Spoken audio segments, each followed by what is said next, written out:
licensed engineer since 1999 and a planner since 2001. Been accepted by this board and roughly 100 other boards throughout the state. Will the board accept the application? Yes, welcome back. Thank you. Brian, you're familiar with the project, obviously? I am. Would you describe to the board where the property is located and what it consists of? Sure. It's plot 687, lot 16. It's consisting of 10.8 acres in the R150 zone. It's 415 Washington Street. Washington Street runs along, I'm not sure what exhibit we're up to. I believe it's A3. Just one more. Yeah. Melissa, do you have a list? Melissa, do you have a list? Does you know have a list? Oh, that's just a second.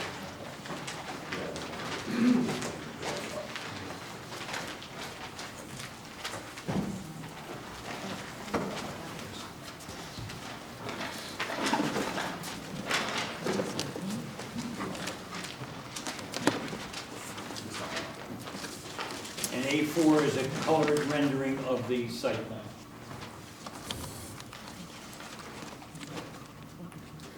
I'm sorry, what's A3?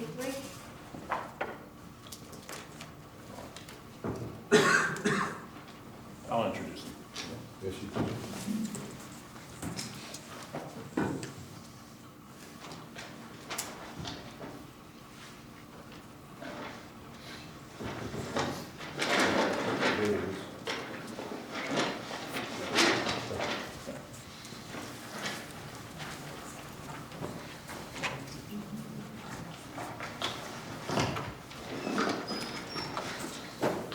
Brian, would you continue and describe to the board where and what we have in mind for the project? Sure. So A3 is a Google Earth aerial shot of the property. The property is indicated in red, roughly in the center of the map.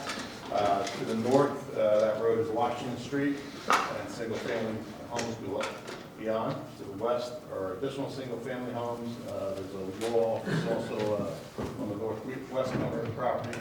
To the south and east is the Township Country Club, and obviously you can see the church building in the parking lots and the structures associated with the church that have been on the property for quite some time. A4 is a color rendering of sheet 4 of 8, the overall site plan, last revised 11/26/24. I just want to run through basically what's on the property now and how the property already functions. The rectory, which is the single-family home to the east side of the property, that's actually accessed through the driveway for the country club. That's a 3-bedroom home for pasture. The main church, which was built in 1962, is the large building on the east side of the property. It's 252 seats. Services are on Sundays at 10 and noon. Typically, they have about 75 people attend.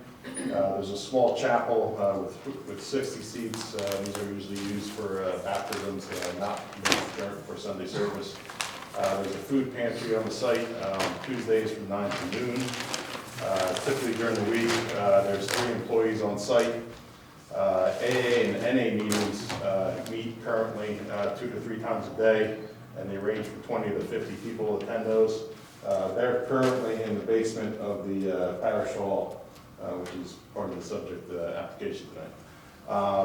The Interfaith Hospitality hosts a family here once a month as part of the church operation. The hall there's a hall in the building as well. The holds roughly 175 people, and it's rented out for baptism parties and things like that associated with the church operation. Once a year, they have a parish picnic on a Saturday from 10 to 3, and approximately 70 people attend. And there's choir practice on Tuesday evenings, typically about 20 people. The original church, which is closer to the road, to Washington Street, that was built in 1882. There's still a service there on Sunday at 10 a.m. Though it has 131 seats, they have about 30 people typically attend that service. And the current outreach center, which is the building to the west, Is that the building that is the subject matter of the homeless shelter? That is correct. The hours of operation are Monday to Friday, 8 to 5, with occasional nights and weekends for emergency situations for code blue and red events similar to tonight. They have eight staff, and they're currently servicing clients there since 2023. And that was approved by a zoning permit in July of 2023. That is correct. And that facility has been operating ever since. That is correct. There's a building to the far west along the property line that's an existing garage that the church uses for storage. And there's a building to the south of the property, this is that brown building, that's just a gazebo that's used for their picnic and things like that, church operations, when they do things outside. What is proposed by the applicant in the, as the group home or shelter?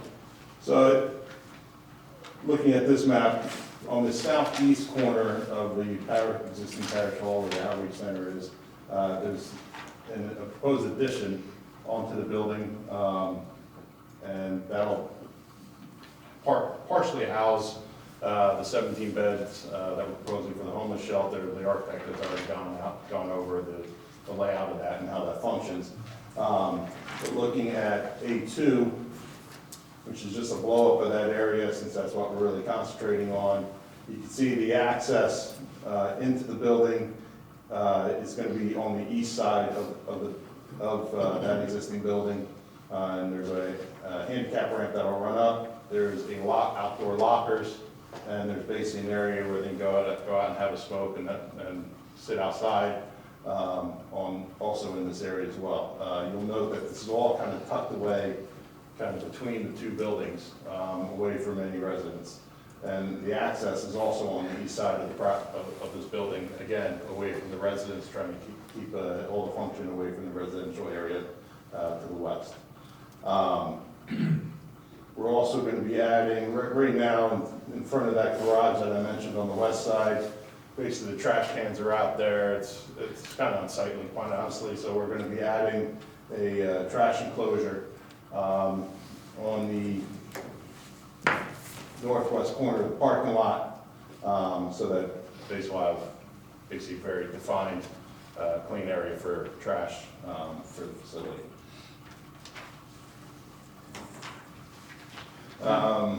Good. So hours of operation are they check in at 5 p.m. and check out at 7 a.m.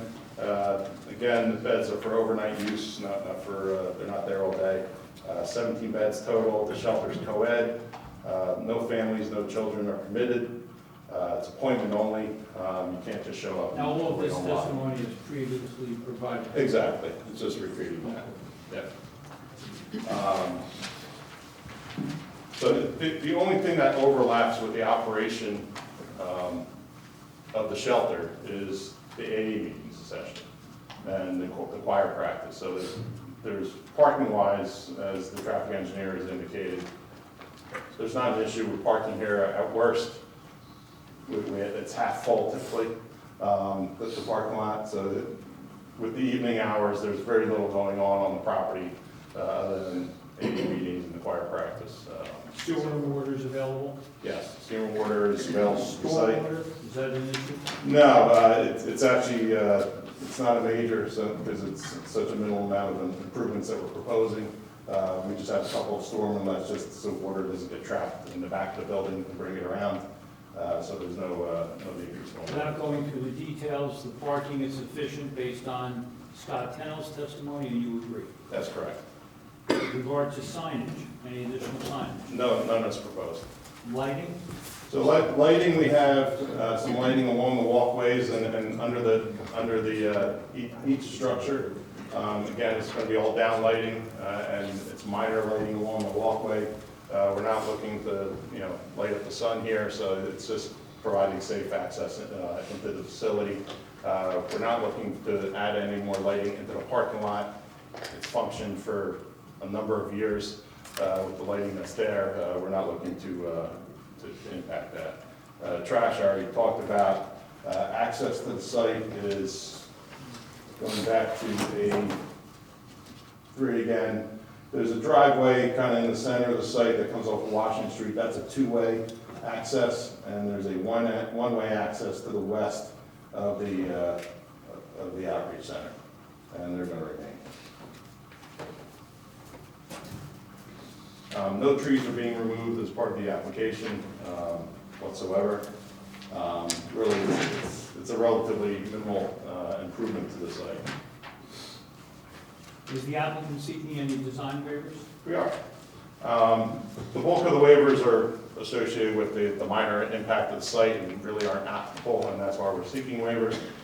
Soil erosion plan, again, we're less than 5,000 square feet of disturbance, so we're not required to have a soil erosion permit.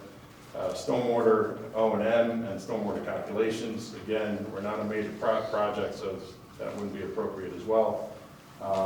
Ask for a waiver from providing right-of-way widths of streets street widths within 200 feet. We're providing it along our frontage along Washington Street, but we really have no impact on any of the other surrounding streets. Borings and soil analysis, again, we're within the stormwater requirements. Boring 1 for every 5 acres. Again, we're not a major development. We're looking for a waiver of 20 feet where a 20-foot buffer is required along the west boundary. Just to go to A2 again, or A3 again, sorry, the aerial. Along this side, the only area that we're not complying with that buffer is where that existing garage is. Existing condition, obviously we can't have a buffer where the garage is. So other than that, we have a 20-foot buffer that's required along that west area. It's just where the garage is that we can't comply with that.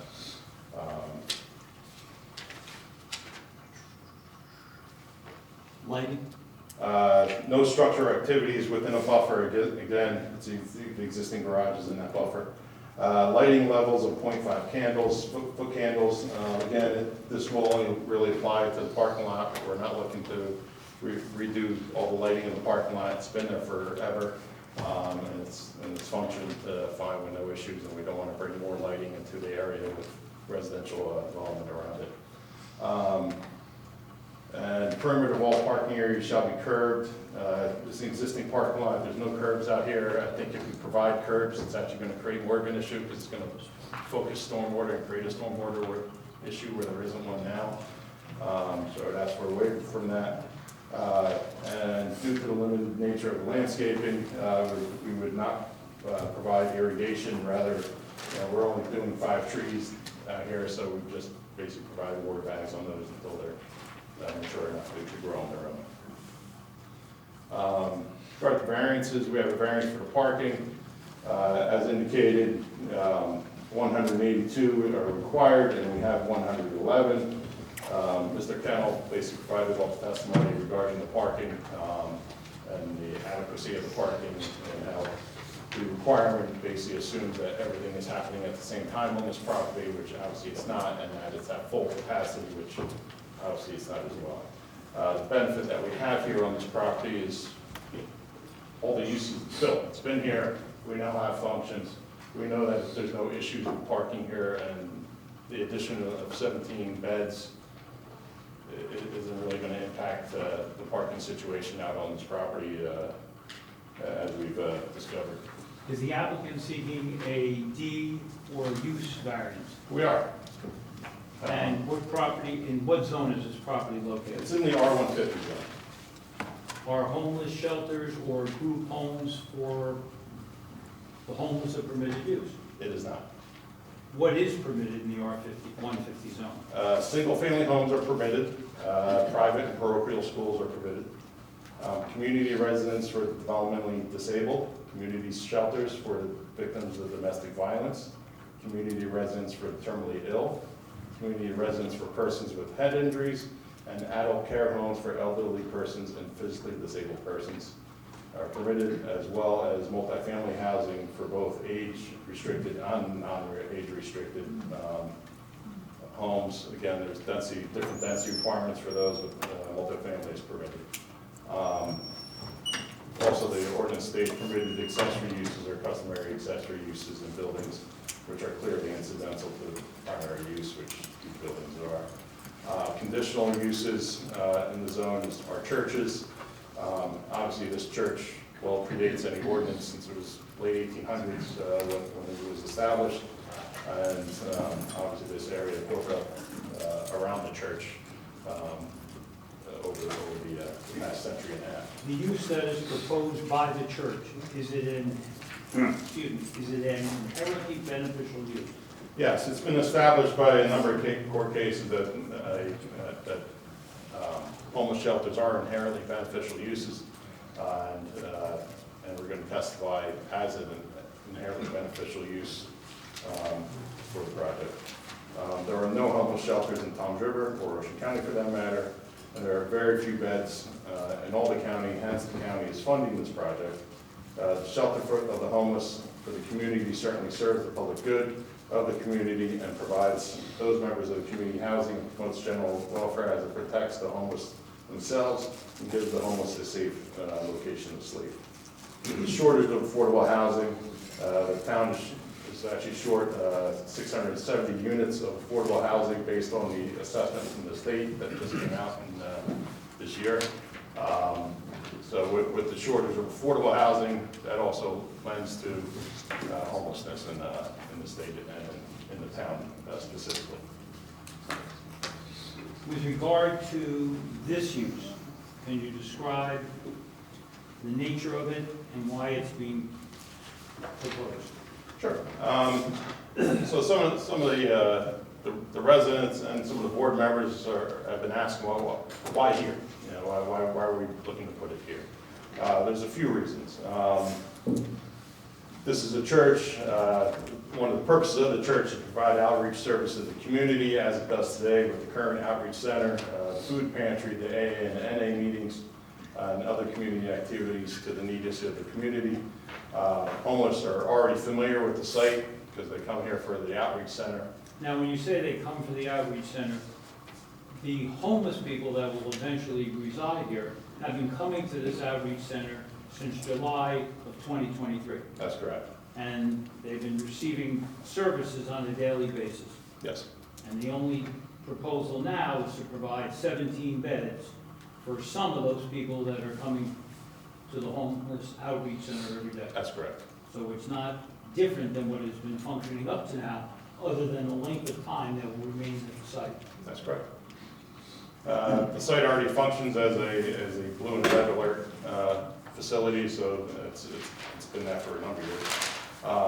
It's a half mile from downtown, and the bus routes that are along downtown, so it's easy to get the folks to the bus routes so that they can get to their jobs if they're not dropped off or if they don't have their own vehicle. Residential uses are permitted in the zone, including various group homes and shelters, as I indicated. So the residential nature of the homeless shelter is not out of character with the surrounding neighborhood or the zone. Though Toms River is 14% of the population, we have 24% of the homeless in the county. There is a need in the township, and there are no homeless shelters in the township or county for that matter.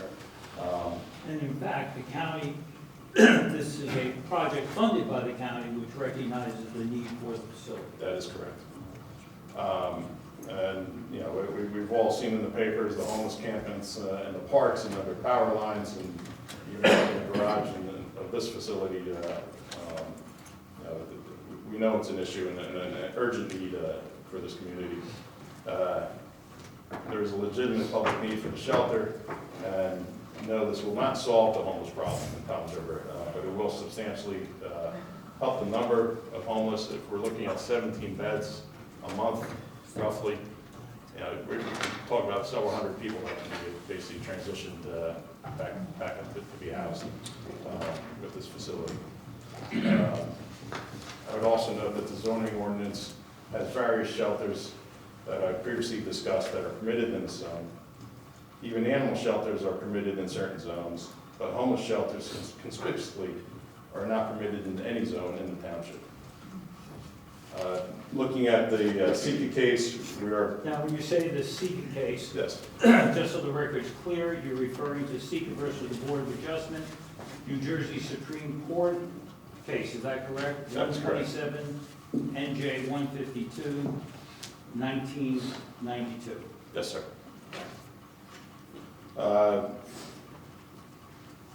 We are in an inherently beneficial use. I do have to address the negative criteria, the positive criteria, and the particular suitability is assumed with an inherently beneficial use. So we don't have to prove that criteria, even though I feel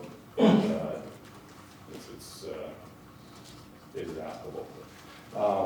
In the civic case and the Medici case, both of those cases, however, dealt with commercial uses in residential zones, is that correct? That's correct. In this application, we're dealing with a residential use in a residential zone. That's the big difference, I think. Again, we have to provide the negative criteria so that the board may weigh the balance of the inherent beneficial use of the proposed application versus any substantial detriment associated with the application. Having a detriment is not the test. It's whether it is substantial, and if the substantial detriment outweighs the benefits of this use. Under the negative criteria, there are two prongs. The first one is the variance can be granted without substantial detriment to the public good. Again, the level is substantial. The detriments associated with this application, first of all, would be noise and traffic associated with the application. We've already provided testimony regarding the traffic that it's de minimis at best. The noise level would be no different than any other of the permitted uses that of the group homes and shelters that are permitted in the zone. And it's really negligible, really, to the area. Again, these clients are here to eat, sleep, shower, get ready for the next day, have a safe place to sleep, similar to any resident that comes home after a day of work, and to get ready for the next day. We have taken steps to mitigate the impacts of the shelter. Again, as I indicated, the entrance is being situated on the east side of the building, the furthest away point that we can from the residential units. It's blocked from the view of the residential units.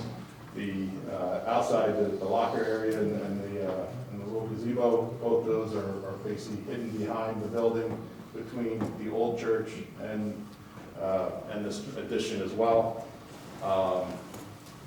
We are providing a chain link fence roughly 300 feet from the front setback of the roadway. It will be a 6-foot fence running to the garage and then beyond the garage to again provide separation between the residential and houses next to us and this development.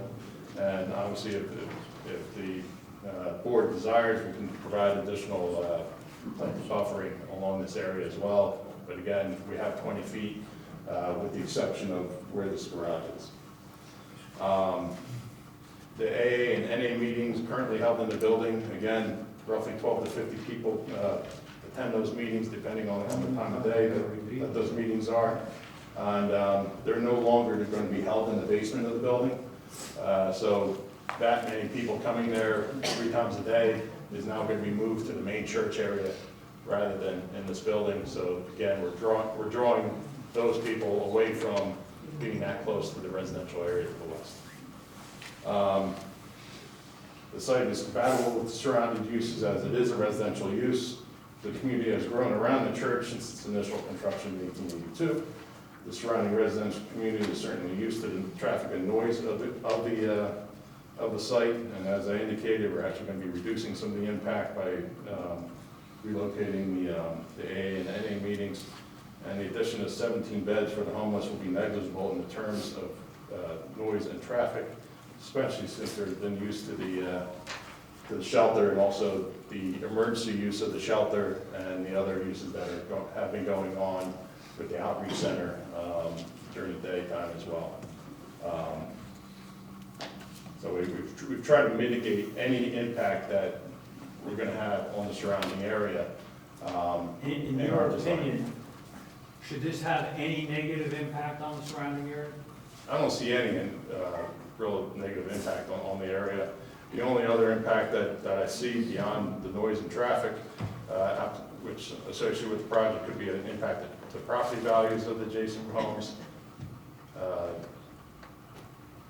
Well, I- you're not here to testify as to values, No. but is this use similar, if not identical, to the uses permitted in the ordinance? Correct. It's nearly identical to the uses that are permitted in the ordinance. In fact, if it was only for homeless people that were victims of the domestic violence, or only homeless people that had any of the other conditions that were permitted in the group homes, we wouldn't even be here tonight. It would be permitted use.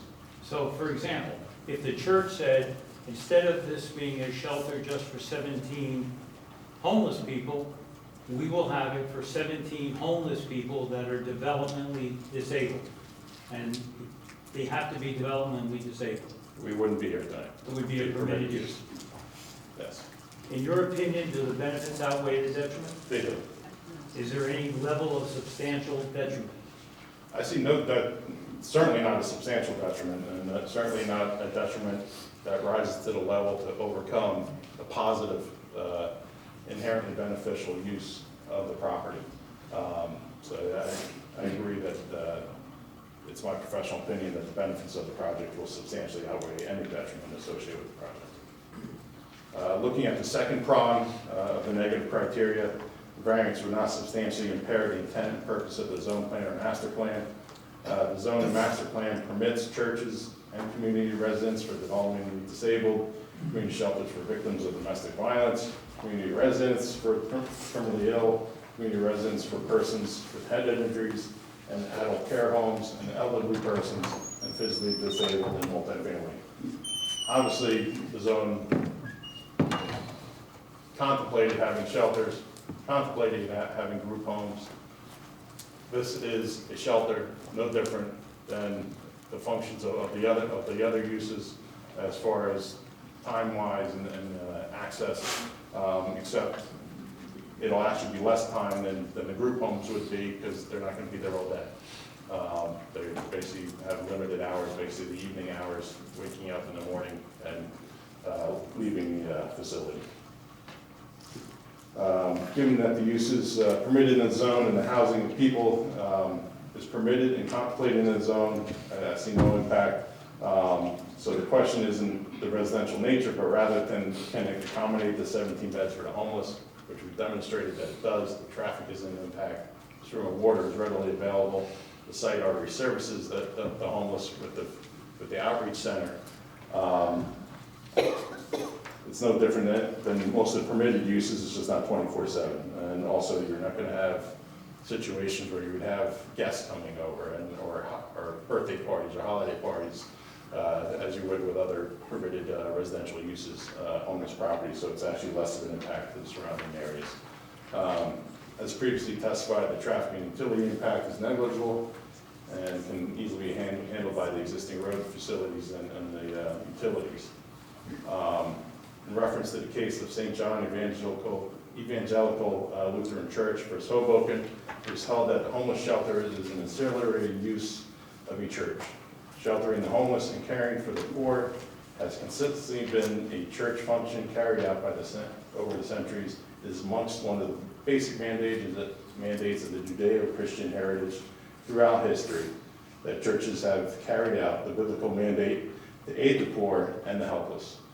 To not permit the church to have the homeless shelter would be a violation of the fundamental tenets of the First Amendment of the Constitution, prohibiting the free exercise of religion. The homeless shelter is residential in nature, which is compatible with the various community shelters which are permitted in the zone and ancillary to the church, which is permitted and the primary use of the church of the property since 1882. It is my professional opinion that the project will not substantially impair the intent and purpose of the zone plan or master plan and the character with the residential character of the neighborhood. Just referencing Judge Hall, he wrote in the Roman Catholic Diocese of New York versus Hoboken regarding meeting negative criteria.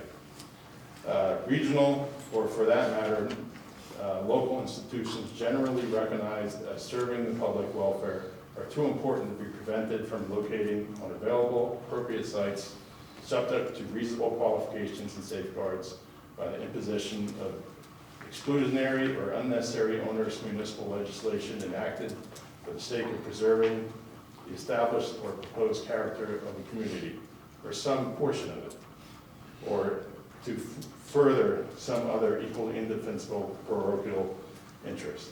And of course, if one municipality can so act, all can, with the result that needed and desirable institutions end up with no suitable place to be located. There is no homeless shelter in Township, and they are not permitted in every zone. This is exactly what Justice Hall is intimating. We have shown that this is a suitable site for the use. We have shown that this is an inherently beneficial use. We have shown how potential residents are vetted, and we have provided fencing and landscaping adjacent to the residential use, how the design of the shelter shields much of the activity from the adjacent residents. One could certainly argue that this is an ancillary use to the historical service and purpose of the church. Hall also noted, and I quote, that too strict of a reading of the negative criteria can result in the denial of many serving inherently beneficial uses, which should have a right to locate on any appropriate site where the physical impact of their operations can be alleviated to the reasonable extent by imposition of suitable conditions and restrictions. We have demonstrated the need for the inherently beneficial nature of the application. I've outlined the negative criteria and how we are mitigating the impacts, all of which certainly do not rise to the level of substantial. And even if considered substantial on balance of the beneficial benefits of the property, of the proposed development, the benefit certainly exceeds the detriment. For these reasons, I encourage the board to act in accordance with the law and approve the application. I have no further questions of this witness.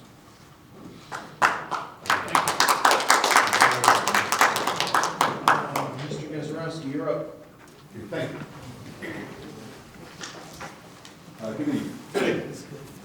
Do you also have a copy of the site plan in addition to this colored rendering, which I think was over your mark? The full site plan? Yeah. Sure.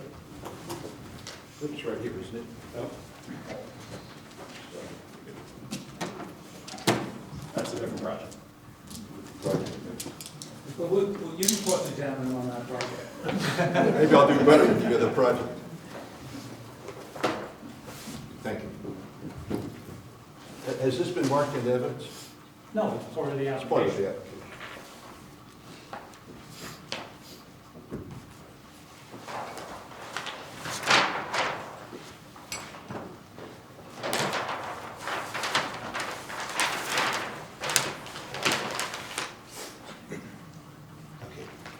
I'm looking at the, what you could mark as an exhibit as A1 in evidence, and there are a series of buildings which are located on that property, where they're not. Yes. Okay. Can you show me where the church itself is located? Yeah, gentlemen, can we distribute the microphones a little more evenly so we can get you on the record? Ron, you need a microphone. Ron, why don't you grab the microphone?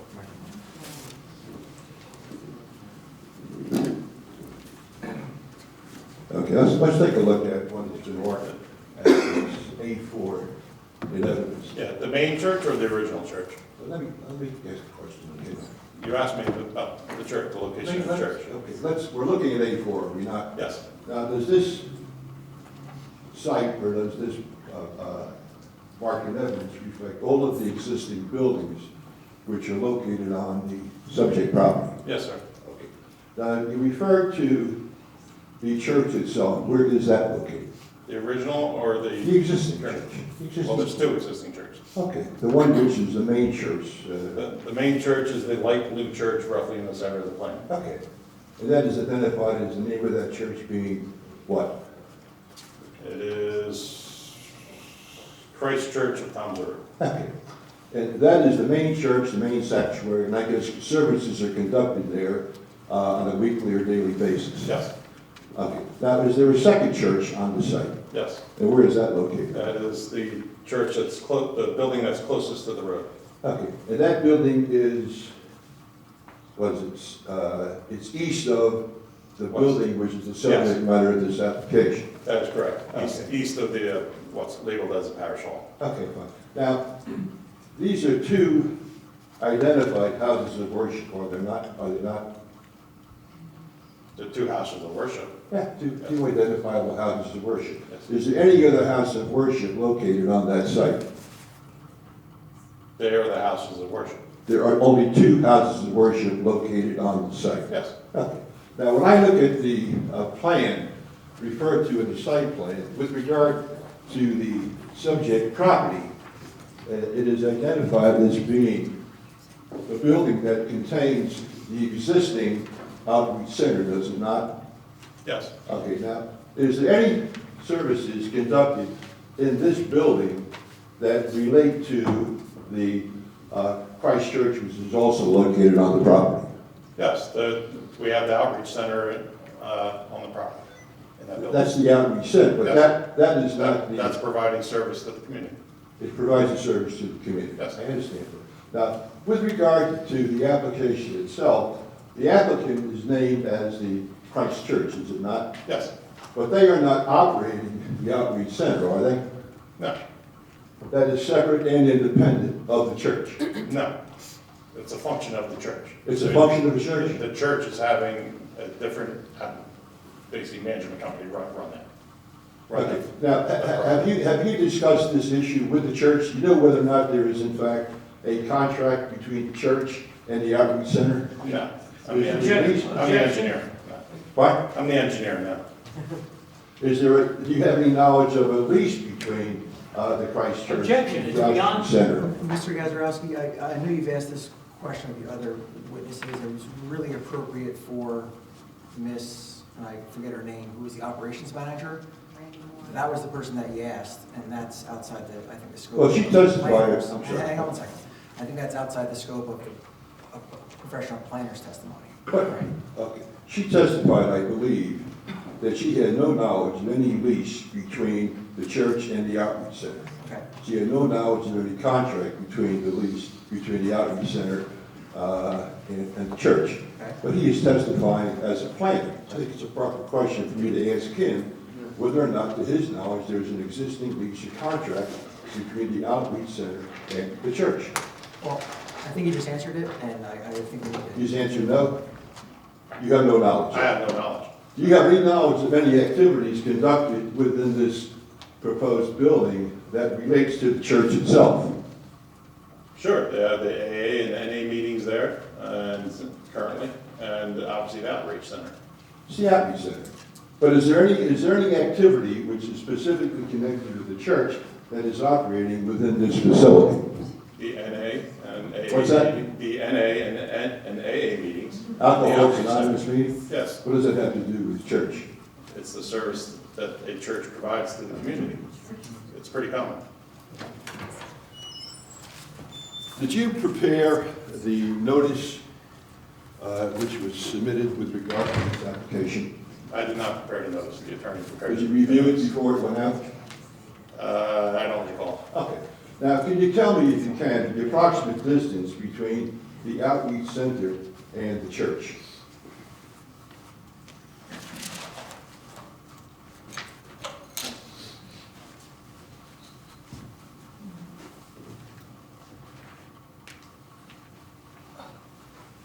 With the addition. Pardon me? With the addition. 280 feet. Right. That's quite a distance, is it not? It's across the parking lot. Rest of the parking lot. Now, with regard to the application or the notice, it says that it's located at the site of the Christ Episcopal Church, but it's located on the opposite side of the property, is it not? It's on the property. It's on the. They're all on the same lot. What is, you know, the approximate square footage of the entire site? Yeah, it's 10.79 acres. Okay. Now, with regard to the notice itself, it says that they're gonna have the, seeking site plan for, if I could draw your attention to this, they use the word shelter, and then slash the word group home. Okay. Is this building proposed to be used as a group home? It's a homeless shelter, that's what we're seeking. It's a homeless shelter, but you're Yes. saying you're also applying for and giving notice to have a group home located on that site. You are not in fact doing that, are you? Well, I think there's only a definition of group home in the ordinance, there's no definition of shelter in the ordinance. Well, in the definition of a group home in the ordinance, does it permit what you're seeking to do here? Group home intimates. That's why we're here tonight. Well, It's it's a not group permitted. home intimates that it's a home where people reside. People are not going to be residing in this facility. They're only going to be able to use it Overnight, overnight. yes. They cannot reside there either temporarily or permanently. No, as been testified by most of the people who testified on this application, it's an So overnight it's not facility. going to be a group home, is it? No, it's a shelter. Oh. We're seeking a shelter. Thank you.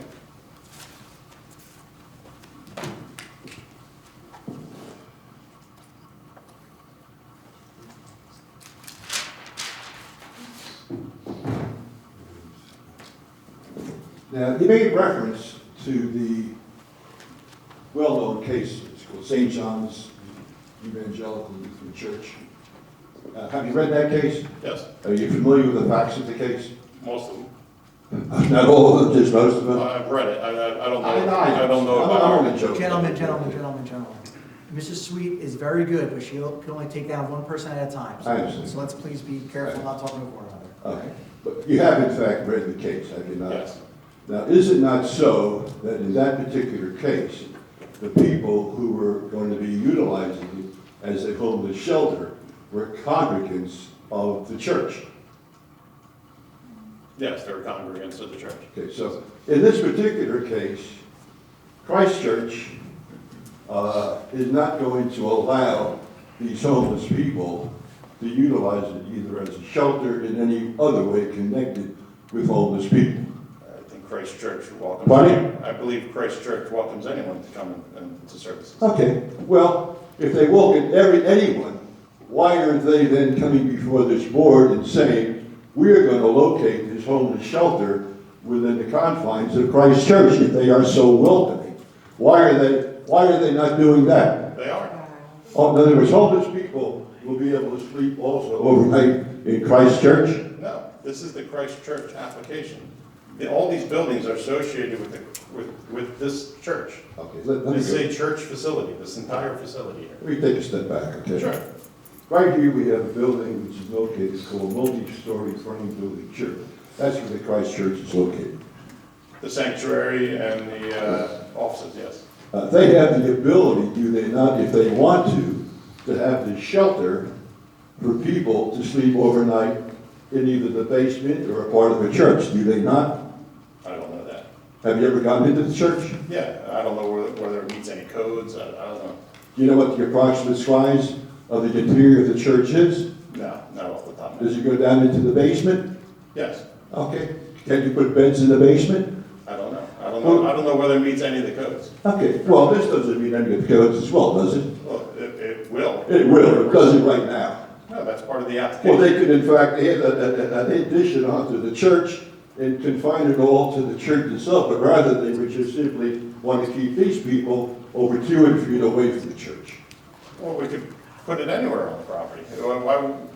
Why, it makes sense to have it part of the outreach center and connect it to the center. All right, let's go back another step. In this Sure. particular matter, it is the church itself that is the applicant, is that not correct? Yes. But they are not the individuals or the entity that is going to be operating this proposed building. No, they have a basic company that will manage the church doesn't have a management company or a profession of managing a homeless shelter or the outreach center. So the entity that is managing the shelter is not owned by the church, is it? I don't know. You don't know that? No. The shelter that is managing this company or this facility, as you understand it, does not have either a lease or a contract with the operating facility. As I indicated, I have no idea. Right, so how can you come before this board and testify with regard to the applicant being the church, another entity being the operating facility, do you have any knowledge of, that has been proffered to you, any evidence which shows how this operating company is going to operate this facility? Mr. Chairman, I'm going to object. This has absolutely nothing to do with the application before the board. However the church chooses to operate, whether it's the homeless area, the NA meeting, the AA meeting, or for that matter, the main building. Perhaps they don't even operate the main building, they farm that out. It is not the jurisdiction of this board to have any knowledge or information about this. This is a zoning board of adjustment. This is planning and zoning, not ownership or contract law. Mr. Chairman, Mr. Gazarovski, you've already asked Mr. Murphy if he has any knowledge as to a lease agreement or relationship. He's already told you no.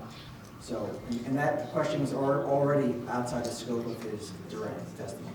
So he's here as a professional planner. If you want to ask him about the layout of the site, the positive and negative criteria, all that is fair game. But he's already answered the question about the Let me lease. go a little further. Hang on. I'm not interrupting you, sir.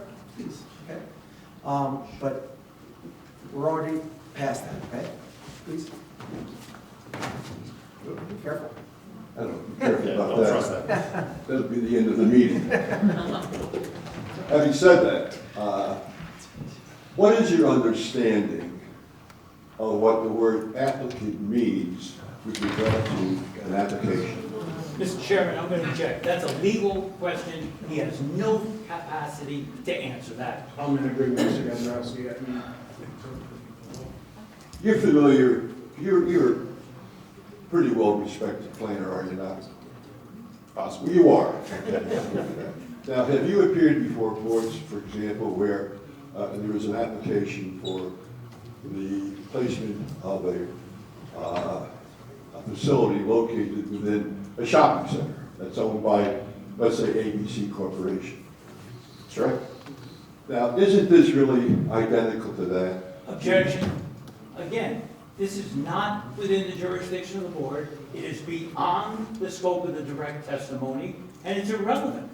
There is absolutely no testimony from the church as to how they are going to operate this facility. Zero. They have styled themselves as the applicant because they think they want to enjoy some type of preference or thing with regards to the law. But they are not the operators of this facility. The operators of this facility are these other entities. Mr. That's what they are. Mr. Gazarovski. They haven't testified. There's no testimony delivered before the Gentlemen, church on how they're going to operate. All right. We've been over this a few times, okay? You all know that you can be an applicant before a board without owning a piece of property. You could be the contract purchaser. You could be a lessee of a piece of property and not own it, right? Correct? No, he could be the applicant, but if he's the applicant, he's also going to testify how that property is going to be utilized. That's not being done here. Okay. Well, that's not true. You had the management company testify as to how the property was going to be. They have not. There's no copies of any leases, any contracts, and any kind of information dealing with how they accept people or not. So they're calling themselves the applicant. Mr. Gazarovski, there's already been a determination that that does not have to be provided, and the testimony by Mrs. Moore as a representative of the management company is sufficient. So if you want to ask Mr. Murphy about his planning testimony, now's the time. Okay. Have you reviewed the prior copies of what took place prior to meetings? Can you guys move out a little bit? I feel like you guys are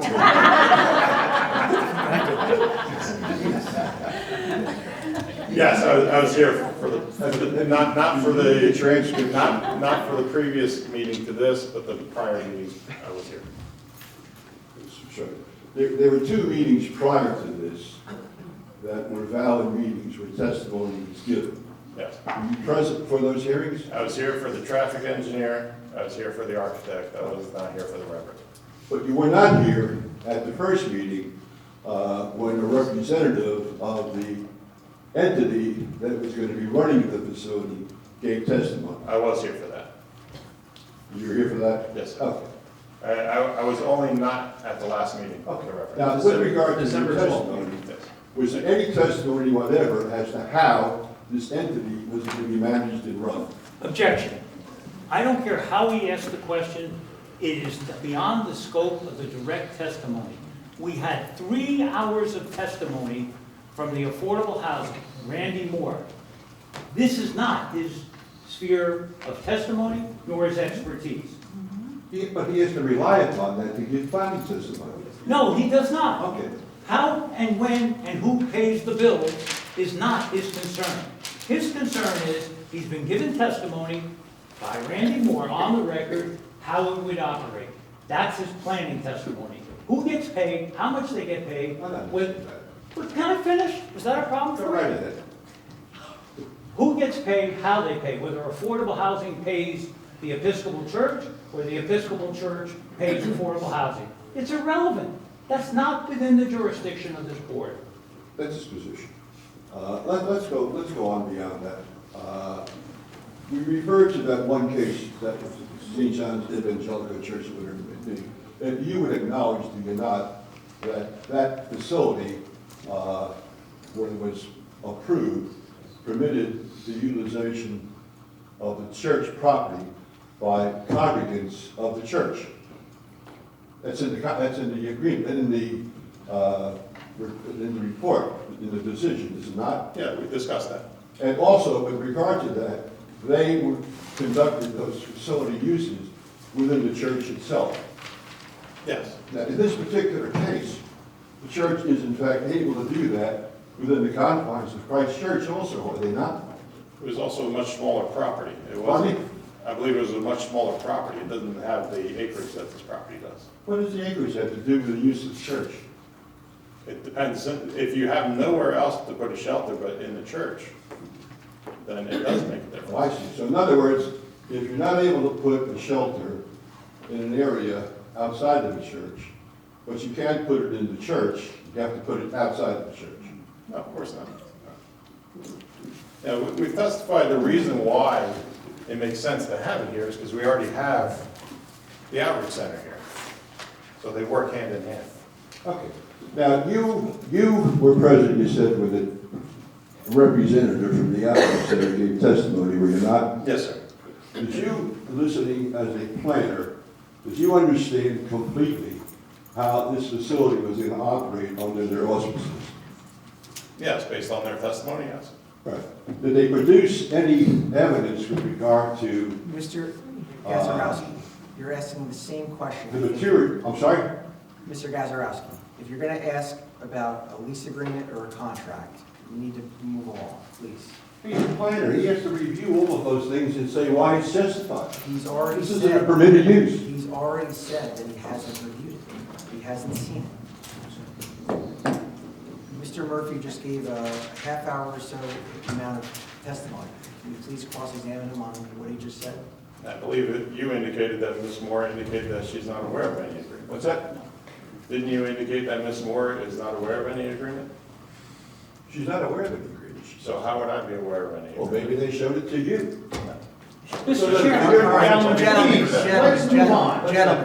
Gentlemen, no hypotheticals. Brian testified for a half an hour. Mr. Gazarovski, let's do the cross based upon what he said for a half hour. To your knowledge, you have no knowledge of a lease. You have no knowledge. Mr. Gazarovski, I don't know how to frame it another way. Please move on from that line of questioning.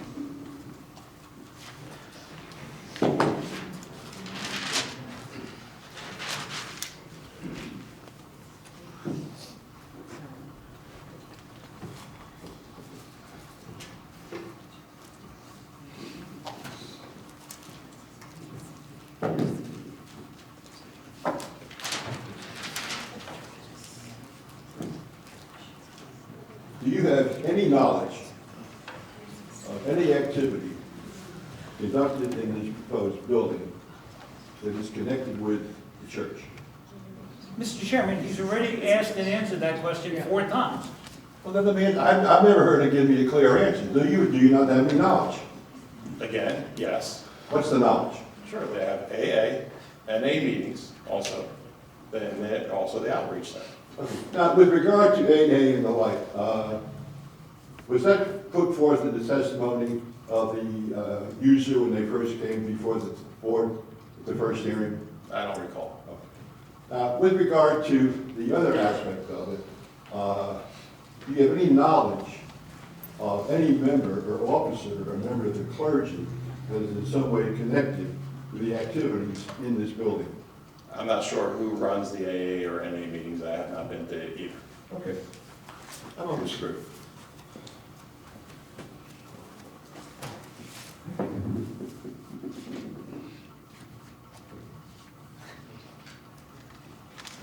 Did you listen carefully to the testimony of the representative, I believe Ms. Moore, with regard to the operation of the facility? I believe so. And I think you also testified, and you would acknowledge, would you not, that the property in question is surrounded by residential uses as well as the country club or the golf course, which is there. Correct. Did you make observations as to the nature of the residential uses that are located across the street? Sure. Did you, in your own mind, did you make any attempt to determine what the value of those houses were? No. None whatever. No. Is it your testimony that if in fact this use is granted, it will not in any way diminish the fair market value of those houses? I did not give that testimony. Pardon me? I did not give that testimony. Well, you're not qualified to give that testimony, That's are you? why I didn't give that testimony. Okay. So you have no testimony whatever with regard to that question? No, no. All right. Is there any other use within, let's say, a half-mile radius of this site where there's a use that is similar to what is being proposed here? No, as I indicated, there are no homeless shelters in Township at all. Did you make analysis or make any attempt to determine were there other locations where the uses were different, whether they be commercial or industrial or the like, where there were potential locations for homeless shelters? No, that's not permitted in any zone in the town. I didn't ask you whether it's not permitted. I've asked you whether or not did you make any attempt to determine whether there were other locations in the town where there was a less residential use or no residential use where such a shelter could be located. Did you make any attempt to do that? No, I'm here for this application tonight. Pardon me? I'm here for this application. Well, you're here for this application to go before this board and testify that this homeless shelter, and it's only a shelter, it's not a group home, will have no adverse impact upon the valuation or value of the surrounding residential uses. But you have no qualifications to give that opinion. I did not say that it will not have an adverse impact on the price of the surrounding properties. Hello, sir.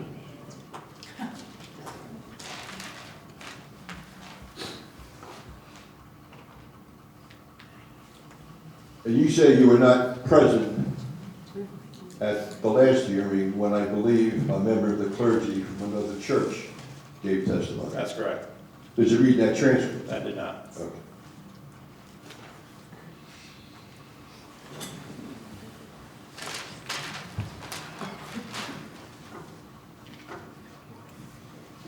Just so we're clear, you're giving testimony with regard to this proposed use with really no knowledge whatever as to how it operates. That's not the case. You've been giving plenty of testimony by Ms. Moore on how this operates. Is it your I testimony? believe we're both at that meeting. It's your testimony that your testimony is predicated solely upon the testimony of Ms. Moore. No. Well, I've given tell other me testimony. tell me what it's based upon. Case law. What? Case law that I We have know about the provided. case law, but All tell right, me. well, you're asking me a question. I've given you case law, I've given you the basic functions and uses and how the site operates in each one of these buildings, one by one. I've also given briefly an overview of what we're proposing in this building, because it's been beaten to death by the previous app.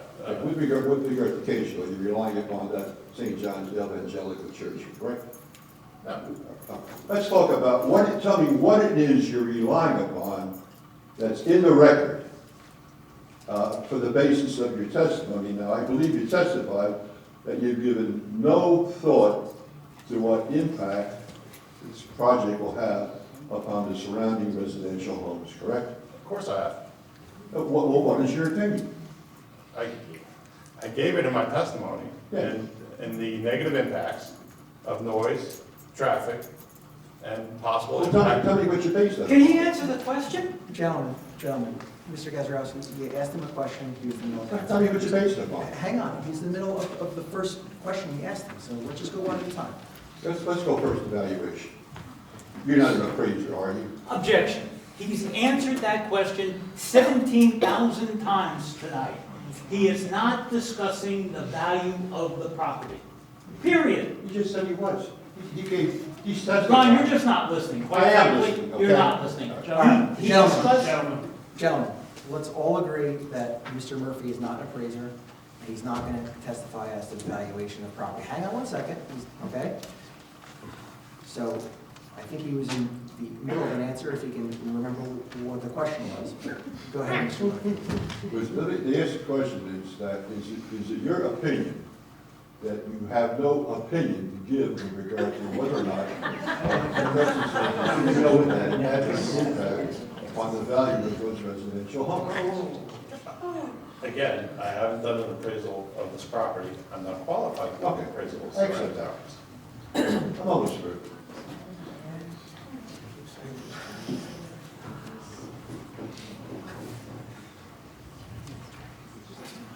Now, there's also a similar use to this proposed use located at Fort Monmouth. You're aware of that? Yes, Did you visit that site? yes. And how much time did you spend there? Half hour, Half 45 an hour? minutes. Okay. Now, with regard to the site in Fort Monmouth, is that site surrounded by residential homes? No, it is not. Finally, did you make any attempt whatever prior to coming here to see whether or not there are other areas located in Toms River where there is not an intense residential use where this proposed use might be located? No. Okay. I have no further. Thank you, sir. Board members, any questions? Mr. Luther? You would say it's inherently beneficial use, correct? I would, in case law would, yes. Yes, thank you very much. And you would also say that if we wanted a homeless shelter in this town, we would have to grant a variance to begin with because basically it's not in our master plan. Yes, there's no zone where a homeless shelter is So permitted. basically, the variance argument, whether we can grant it or not, if we say it's an inherently beneficial use, then you have to grant a variance because that's the only way that you can implement it. Correct. All right. Another question. You said the 17 people were already in the program. All right? If the 17 people are in the program, do you think that the accountability of those 17 people, rather than at the end of the day releasing them to go find some place to live, or keeping them overnight, might be more beneficial? Without a doubt. Okay. Lastly, you got a fence that goes up to about 40 feet from Washington Street. That's Because correct. that's what the code says, you can't. That's correct. Could you put a lower fence into the 40 thing, which would be code, up to code, so that people aren't wandering across that property to get into it? Sure, we can put a 4-foot fence in that area. That's all, because that way people aren't taking a shortcut through somebody's property that was brought up. Fair enough. Thank you. We'd be happy to provide that. Any other board members? Yes, I Mr. have a question. Let me go to Okay. Mr. Tormola first. You had mentioned that Code Blue was working out of the facility now. Yes. It's not listed on the list of Code Blue sites. I was curious as to if anybody could speak on that. It is, I've been corrected by 7 people from the church. It is not a Code Blue site. So if Okay. there's anybody leaving here, going there tonight, they won't get in. Okay. I am curious as to the maintenance of the property, because right now that property, let's face it, it's a mess. Yes. There's garbage all caught up in the overgrowth on Washington Street, broken glass, unfortunately, dead animal that I had to walk over one time. What are we looking to do here as far as upkeep with the building? Because right now, anybody who's using the facility, they're walking through all of that, the neighbors are walking through all of that. Sure. What plan is there to maintain the property? So two things. One is, right now, as I'm sure you've observed, the trash area is basically the area in front of the garage. Correct. You know, there's just cans about, and obviously animals can get in there and so forth. So we're going to provide a true enclosure on the property so that'll at least help contain some of the trash and obviously keep some of the animals out and so forth. So But that- what about, that'll what help about like the us. landscaping part of it? Because again, it's a mess. It's been a mess for years. I Yeah. mean, It needs maintenance. Okay, so will that be part of the project in the future for the church? The church will agree to maintain the property as part of the resolution if we ever get approval.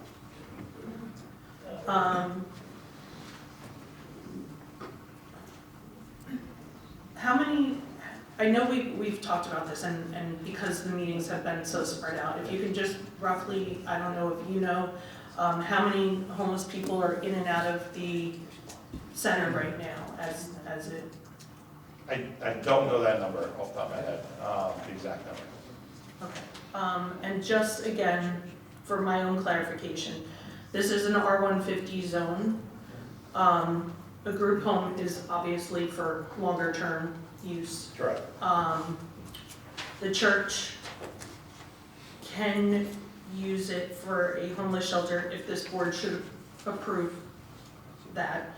But the first thing in the ordinance states that a homeless shelter is not one of the uses in a church. I was wondering if that's the first thing on the list of what's not allowed in an R150 zone. I was just wondering if we could just talk about the difference again between, There is no language about homeless shelter in the ordinance at all. Not permitted, not prohibited. I mean, the ordinance lists permitted uses, and Mr. Murphy spoke of that. It does not list uses not permitted.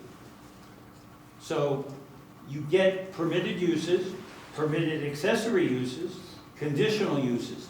That's it. Homeless shelter is not a permitted use, nor is it a prohibited use. You can go through the entire ordinance, and I'll ask Mr. Go through the whole ordinance. Is homeless shelter ever mentioned in the township It ordinance? is not permitted in any zone in this state, in this town.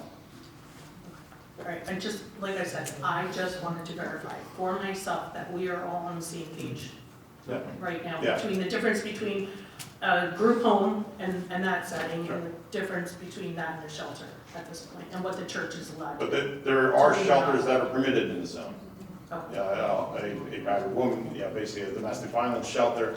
There's certain shelters that are permitted, and there's certain group homes that are permitted. Correct. It's just specifically not a homeless shelter. Okay, thank you. That's Sure. perfect, thank you. Mr. LeBeau.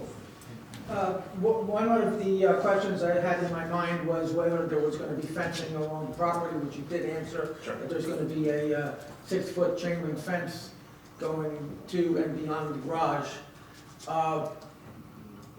I was just wondering if, for visual purposes, if the fence can be upgraded to, say, like a fence that can't be climbed, or like a vinyl fence, or that, you don't have to, you can't see through. And then another concern was, you did mention there's going to be some trees along the way there, but basically I'm concerned as far as buffer between those two properties, as far as visual and noise and. I mean, we can do a solid fence, or we can do the smaller chain link that's not climbable, either way. Obviously, once we get into that front yard setback, it would have to be 4-foot chain link, because it has to be open. But if the board would rather have a solid fence there, I can do that too. And the other thought that comes to mind is that driveway to the west of the building. Well, obviously, it's already there, but I was wondering if, because at nighttime, you might have some cars going back and forth there, and headlights and things like that, and you do have the main entrance to the... Yeah, it's a one-way driveway. Okay, That one to the far west, Right. it's one way. right. So it's only basically to exit the property. Which they shouldn't be really probably exiting to the one lane.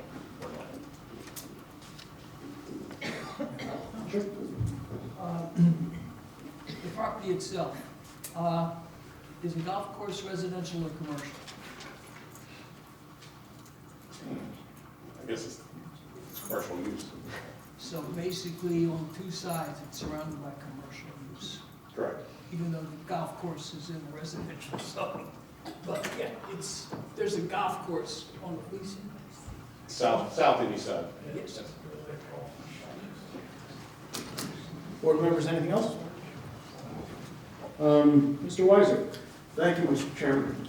Mr. Murphy, I just want to go back, we went through the CEQA balancing test, but I think it's important that we focus in on and reiterate the 4 prongs of the test. Okay, because I think you addressed them, but I'd like to focus on it if I could. Sure. So the first prong of the balancing test is to identify the public interest at stake. Can you, in 25 words or less, identify the public interest at stake?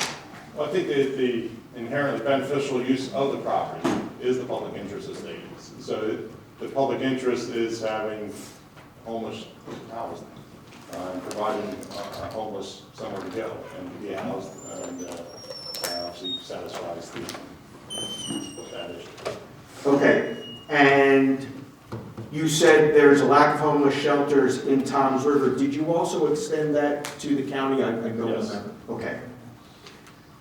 And you talked about, quoting the case law, the historic role of places of worship in serving the needy, serving the homeless. Correct. Okay.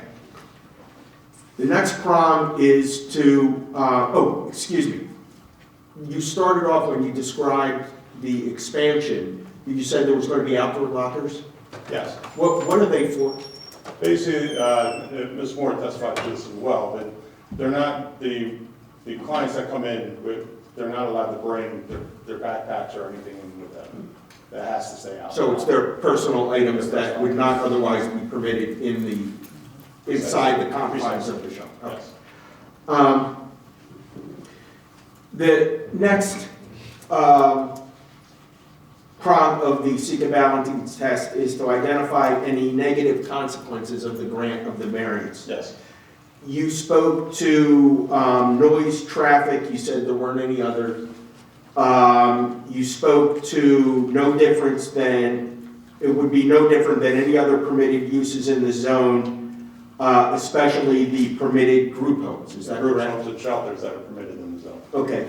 Do you know if there is any limit, either in the ordinance or the municipal land use law, as to the number of people that are permitted to be in one of those other shelters or group homes? I believe the codes have requirements on the maximum number that are allowed. But that would be based on the size of the facility. It wouldn't necessarily limit it to somewhere greater or lesser than 17 as a raw number. That's my understanding. Okay. And Sorry, I'm You can come back here. It's all right. I don't mind. And in terms of the number 17, it's your understanding that the facility will be code compliant for 17 people? Absolutely. Okay. The next step in the CEQA balancing test is to address reasonable conditions to address the negative consequences. okay? You testified that the entrance is located on the side of the building that's away from the residential uses to the extent possible? That's correct.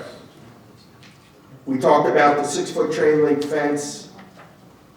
We talked about the addition of a 4-foot chain link fence. We talked about trees to be planted to assist in buffering. Is there anything else that you would offer to ameliorate the negative consequences? Again, I think that the negative impacts are relatively minimal. We're talking about noise and obviously sound and traffic. And traffic we've already addressed that it's de minimis at best. The noise, again, by providing it to the east, as we indicated, if you'd rather have a solid fence rather than the chain link fence, that would help with noise, obviously, so we can provide a solid fence instead of the chain link. Other than in that front setback, that has to be an open fence. So you could either provide, I think I heard you say, a chain link with the smaller openings. Correct. That's non-climbable. Correct. Or you can provide a solid. Can you, solidify which fence you were gonna, propose? Sure, I think the board indicated that they'd rather have a solid fence, so. So a 6-foot privacy fence? Yes. Okay. And you will get those details once we're all through here to Remington Burdick in our office in terms of We'll the make type that of part of fence? compliance. Okay. Yes. And then, Mr. Chairman, the last prong of the seeker balancing test is to weigh the negative impacts against to weigh the public good against the negative impacts as they are ameliorated by the conditions, and on balance decide whether to grant the variance. And that is up to the board, not up to the applicant. That is your decision as board members. With that, I think I don't have any more questions for Mr. Murphy. Thank you, sir. Ms. Hillo. I feel that strong testimony was given with regards to some of the design waivers. I just want to summarize real quick what was agreed to during your testimony, just to make sure that it's on the record with regards to the existing buffer. There is going to be fencing and some additional trees planted along the western property line. However, the other property lines, no additional buffering will be provided. That's correct. As far as the parking circulation of the site, there will be no changes. So any waivers required will be an existing condition up to the site. Right. With regards to the perimeter parking area, no proposed curbing is required, which is an existing condition, so waiver is being sought. Correct. A waiver is no longer being sought with regards to the trash enclosure, because you are proposing a trash enclosure in compliance with the ordinance, so that will no longer be required. And then those were the general waivers with regards to the lighting. Additional lighting will be provided, and compliance around the building, will partake, but the parking lot itself, the existing lighting is to remain unchanged. Correct. And then,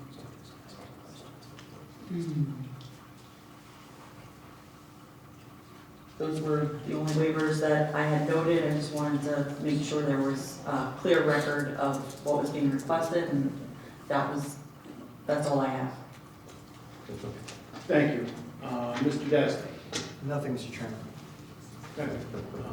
With that, we will go out to questions from the public regarding the witness's testimony. If you're interested in asking a question, not comments related to the witness's testimony, please line up along the wall. Mr. Gonzalez, correct? Correct.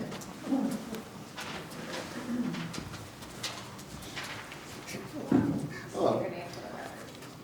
John Gonzalez, 406 Washington Street. I live across the street from the proposed facility.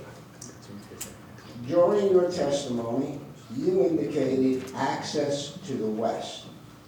I believe currently two things.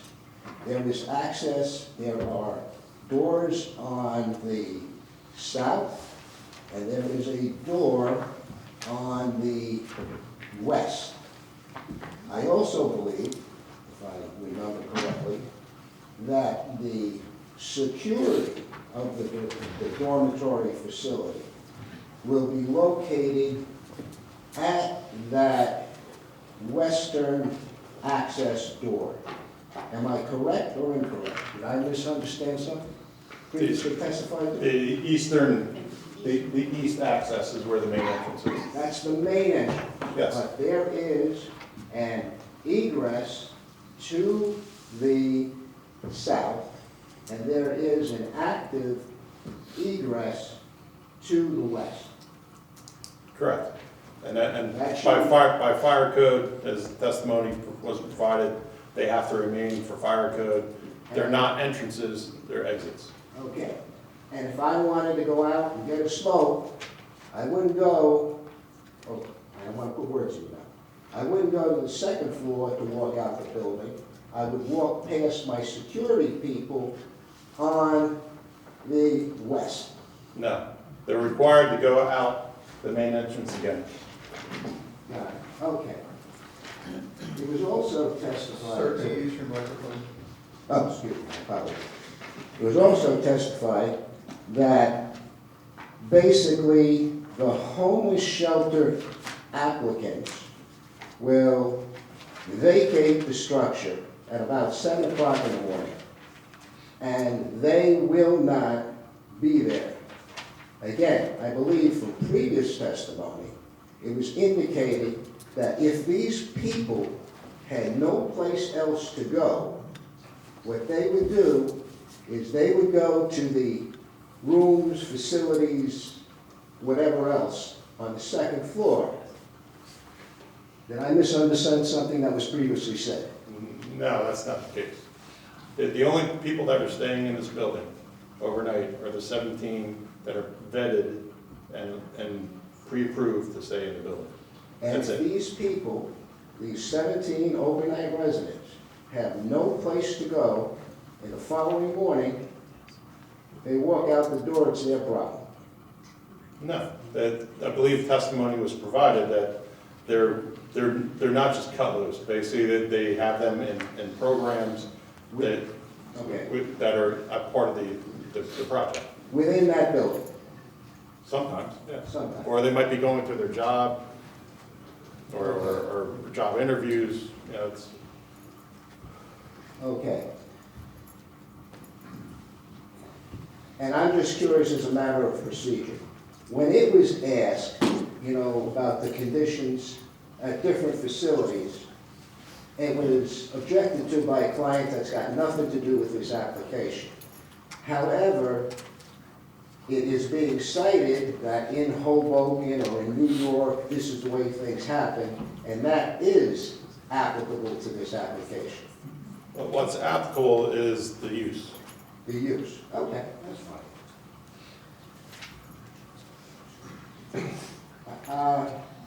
And I guess I also take issue with another comment that was made, was that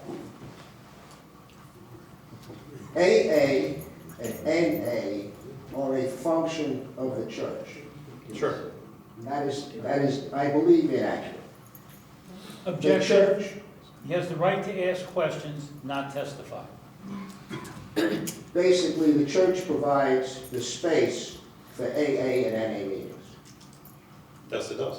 That's correct. Okay.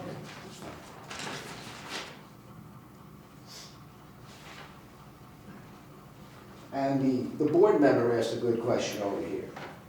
And that was, currently, the property is in need of maintenance. And it said, if this is approved, the property will receive maintenance. If this is not approved, is this property not going to receive maintenance? No maintenance. No maintenance? No, Okay, that's no, fine. no, of course they're gonna maintain the property. Okay, so they'll improve the maintenance of the property regardless. But the message has been received. Okay, that's fine. Was maximizing the parking lot capacity, or conversely, efficiently configuring the lot to create the requested 115 spaces within the scope of your contract? I'm sorry, can you ask that again? I just want to understand what the question is. Was maximizing the efficiency of the lot, or conversely, efficiently configuring the lot to create 150 parking spaces within the scope of the contract, which is to say, The parking lot's existing. We're not creating the parking lot. no, but the spaces are fungible. No, they're there. No, they're fun, they can be massaged. You can restripe a parking lot, and you can create more spaces, and you can create less spaces. The only thing that we are restriping are the handicap spots, which are some are non-conforming currently. Okay. We're not reconfiguring the parking lot or restriping it or the aisles or anything like that. We're keeping it as is. At this time, okay. Was it included in your scope of work to either review or take photographs of parking lot occupancy on Sunday or any other day of the week? No, that was the traffic engineer's responsibility. Okay. Do you know if he did that? I know he did. I know he did counts and he was out there during services, yes. Okay. Is the designation of a parking space compact, full-size, oversized, a requirement for parking lot variance approval process? For instance, if I wanted to park 115 smart cars in this parking lot, could I stripe it for 115 smart cars and end up with 115 spaces and end up with surplus space? Are you saying to stripe smaller parking stalls? Correct. Well, that's not what we're proposing. Okay, but is it permitted, is it legal? I'd have to come before if I was I going to park a don't bunch know of who smart asked cars that. out here, I'd have to come before this board and get that approved. But that's not what we're proposing. Okay, but I asked the board, is that, So, Mr. Gonzalez, my understanding is parking spaces are standard size. This board, as far as I'm concerned, has never approved a smaller space on the assumption there's 115 smart cars. okay, My understanding is parking spaces are standard in size. could you please tell me what that standard size is? 9 by 18 9 by 18. for a typical parking stall. For typical. Is there a standard aisle width? Generally 24 feet 24 feet. for a two-way aisle.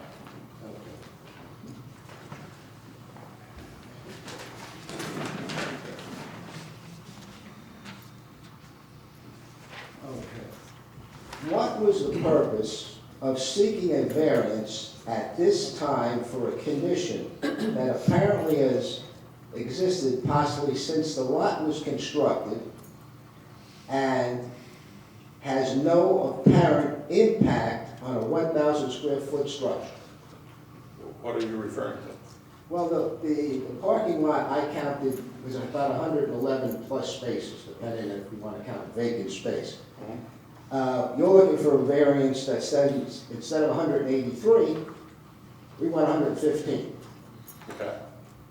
As best as I can determine based on what I saw, 111, 112 is what currently exists. Why are we, at this time that we're proposing this activity, do we want to codify 115 spaces? Because it's part of the application, so I would have to do it at this point. Yeah, okay.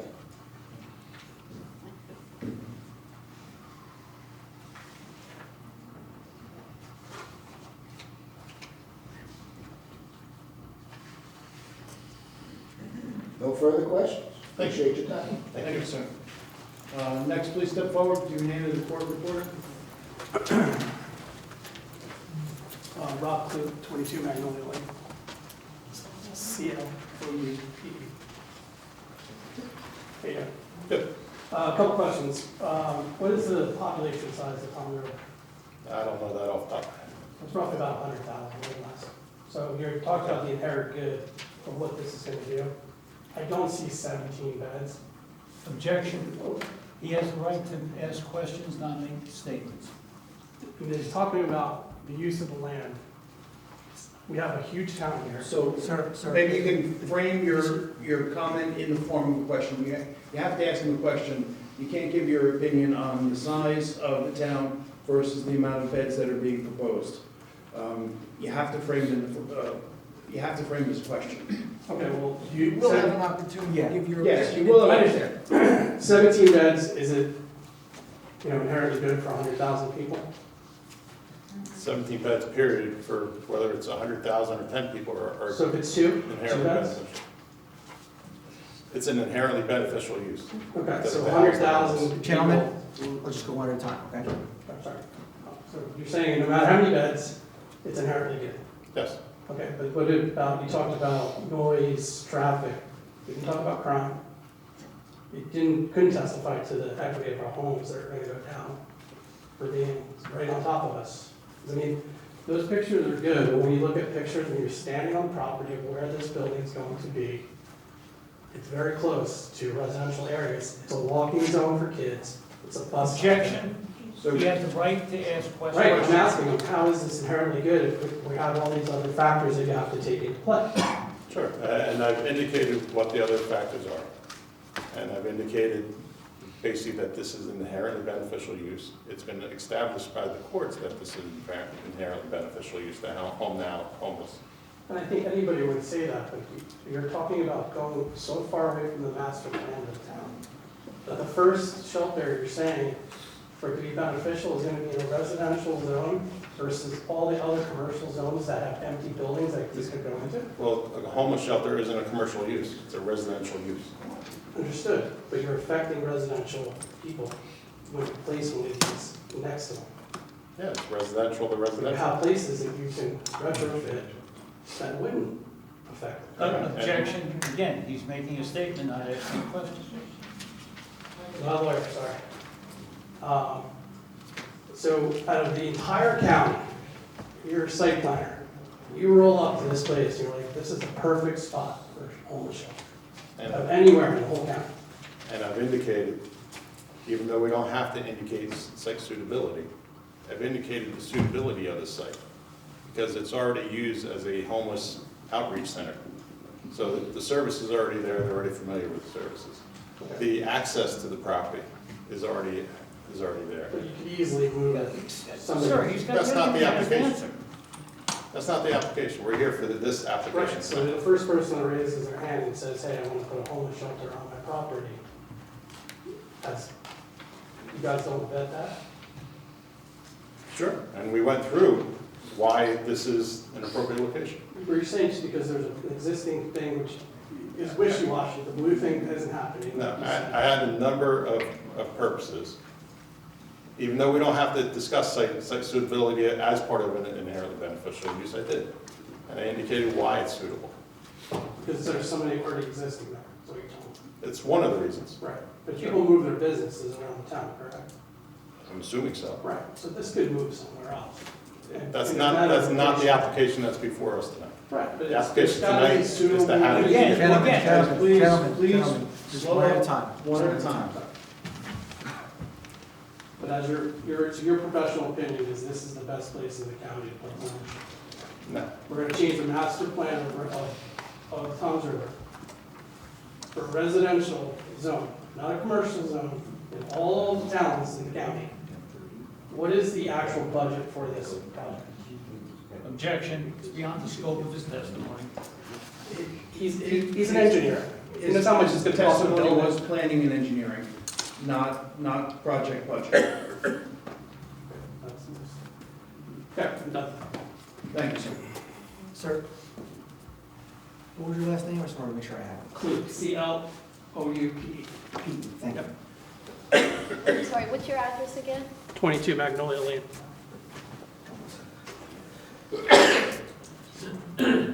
Hi, Amanda Barton, 17 Magnolia Lane. I just had a couple questions to clarify because I'm not as well versed in all the zoning stuff. A board member asked a question. I believe he suggested that the golf course, the country club, Tom's River Country Club, was commercial use. And when I looked on a map on my phone of zoning in Tom's River, it looks like the golf course is actually R150, which I think is residential and not commercial. Yeah, Is that right? I don't want to speak for Mr. Luthman, but It's a commercial use in a residential zone. Okay, in a residential zone, that's what I was getting at. So it is a residential zone. Another board member, or it might have been the same, I can't remember, mentioned that a variance for a homeless shelter anywhere in Tom's River was gonna need to happen, whether it's in a residential zone or a business zone, correct? correct. A variance, though, in a commercial zone is likely to have a lot less effects on residents of the town than in a residential zone. So they're not exactly equal. Well, They would that's both all. need to happen, I'm sorry, I just want to clarify. They would both need to happen, but the effects on residents in a residential zone are quite different than the effects of commercial businesses in a commercial zone. Am I right? Yeah, because you have a residential use that we're Right. proposing among residents. Yes, but if you propose that in a commercial zone, there'd be a lot less effects on private citizens in residential zones. It may have more effect on the proposed residential use to be located in a commercial zone. Okay. I'm just getting at they're not equal. So even though a variance would be needed for either one, there's likely one that could be a lot less intrusive. Objection. I don't agree I'm with just that. clarifying his answer. I You don't agree with can't, you My that. have the question- right to I'm ask making sure I questions. understand his Guys, answer. please, I thought that's what this please, was please, for. please. One at a time. Mr. Murphy, is there a way you can answer the question? Thank you. No, The I best way to can't, understand it? no, I can't deal with a hypothetical that it could be a commercial use, but where, what's the situation? Okay, I can clarify my question then, because last meeting, another church in Tom's River that someone testified for, they said that they would be in working, and I think a board member asked, and that church was actually zoned commercially. So even though a variance would still be needed, a church in a commercial zone would likely have less effect than a church in a residential zone. Is that right? I wouldn't agree with that. We are permitted, as I indicated, a number of group homes, a number of shelters that are permitted in this zone. We're just another form of shelter. Right, but one that would require a variance affecting a lot of residential homes as opposed to businesses. That's all I wanted to clarify. Thank you.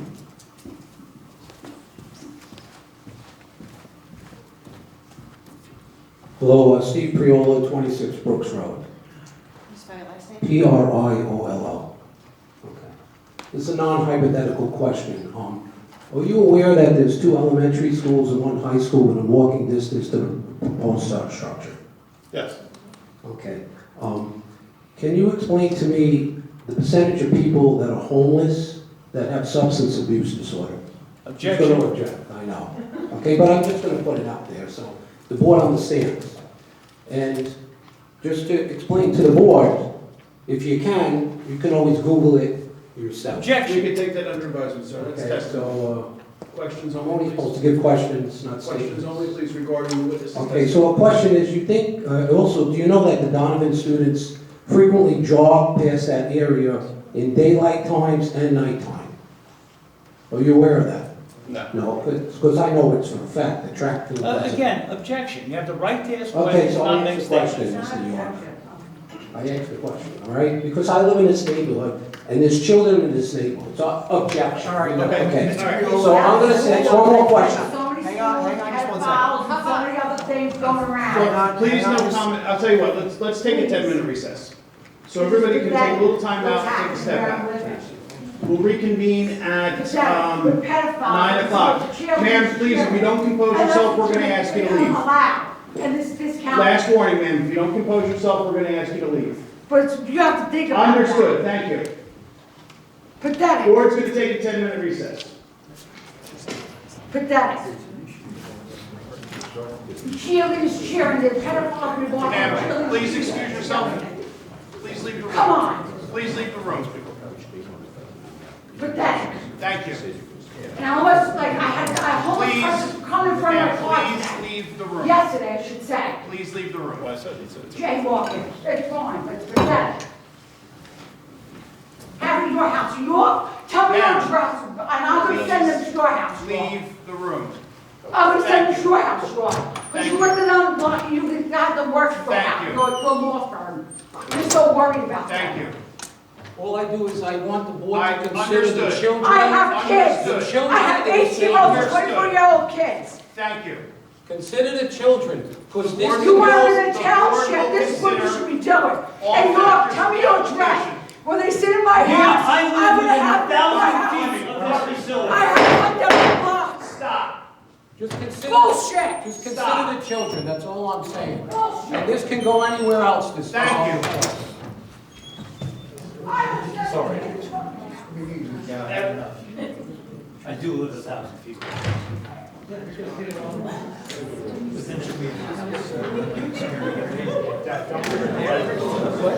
I'll give you your address. 590 West End Avenue.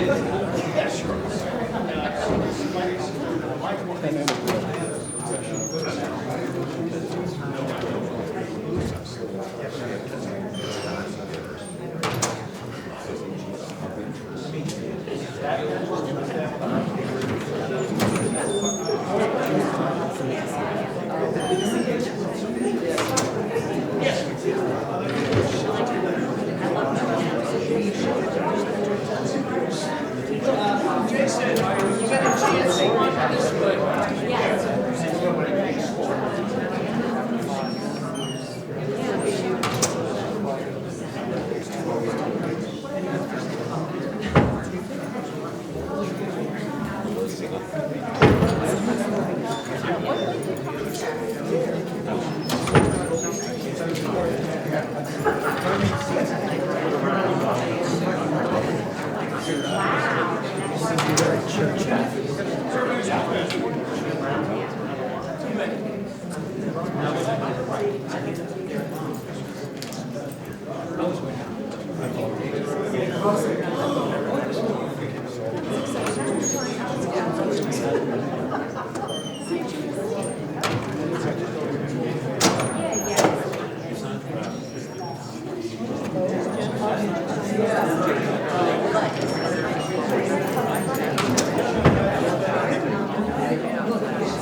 No paper towels. Oh, really? No paper towels.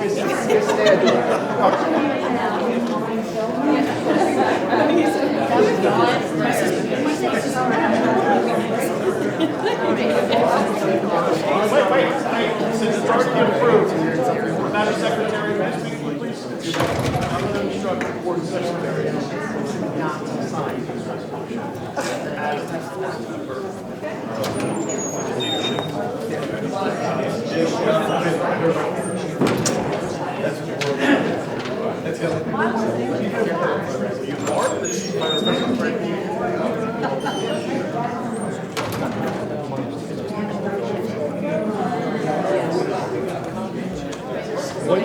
day are we? The 27th is out.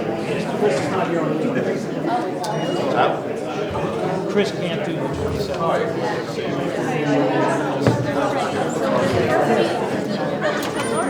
I have a full agenda.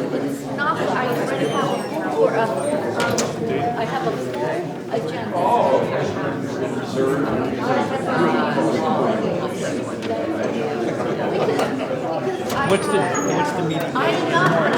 Shut up.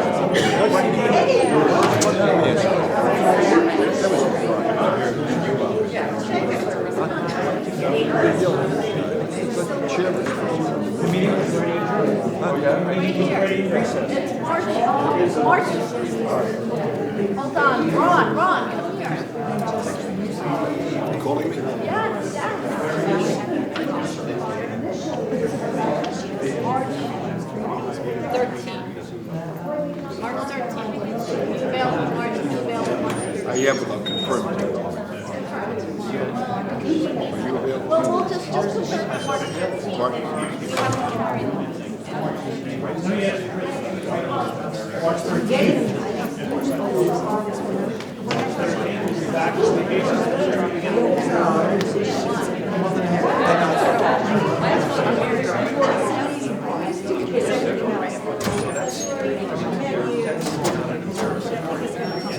What's MA 22?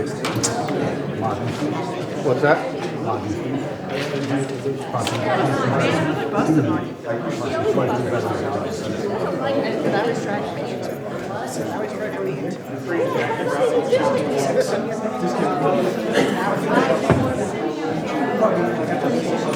We do it right now.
Let's get back at it. That's good. Take the next resident question, please.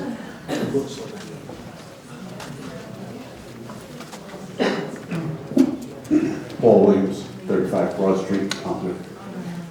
Mr. Murphy. I think I just have a couple of questions. When you were forming your opinions, that became your testimony earlier this evening, I'm going to assume that you read various areas of the municipal code, correct? Sure. One of them happens to be the provisions that provide for what is a permitted use in an R150 zone. Sure. Did you also read in another part of the code for the definitions of terms? The definition section? Yes. It would depend on the definition. Group home? Yes. Okay. So I would like to read this part to you and tell me if it sounds familiar to you. Group home, a community residence or other domicile where adult individuals with disabilities live in a single-family dwelling with or without supervision and support services, including self-run, self-supported recovery homes. A group home shall be deemed a single-family use if determined to be of a type that is covered under the Federal Fair Housing Act. Title 42, United States Code, sections 3601 to 3619 and 3631. Does that sound familiar to you? Yes. Would you agree with me that that is the definition of the term group home in our municipal code? That is this ordinance's definition. Yes? That is this ordinance's definition. Correct. Now, the R150, I'm going to read another part to you, and you tell me if it sounds familiar to you. Is there a question in here? No, I said I'm going to read another part to you, and I'm going to ask you to tell me if it sounds familiar to you. Sure. Thank you. Municipal Code 348-10.9, R150 residential zone. A, permitted uses.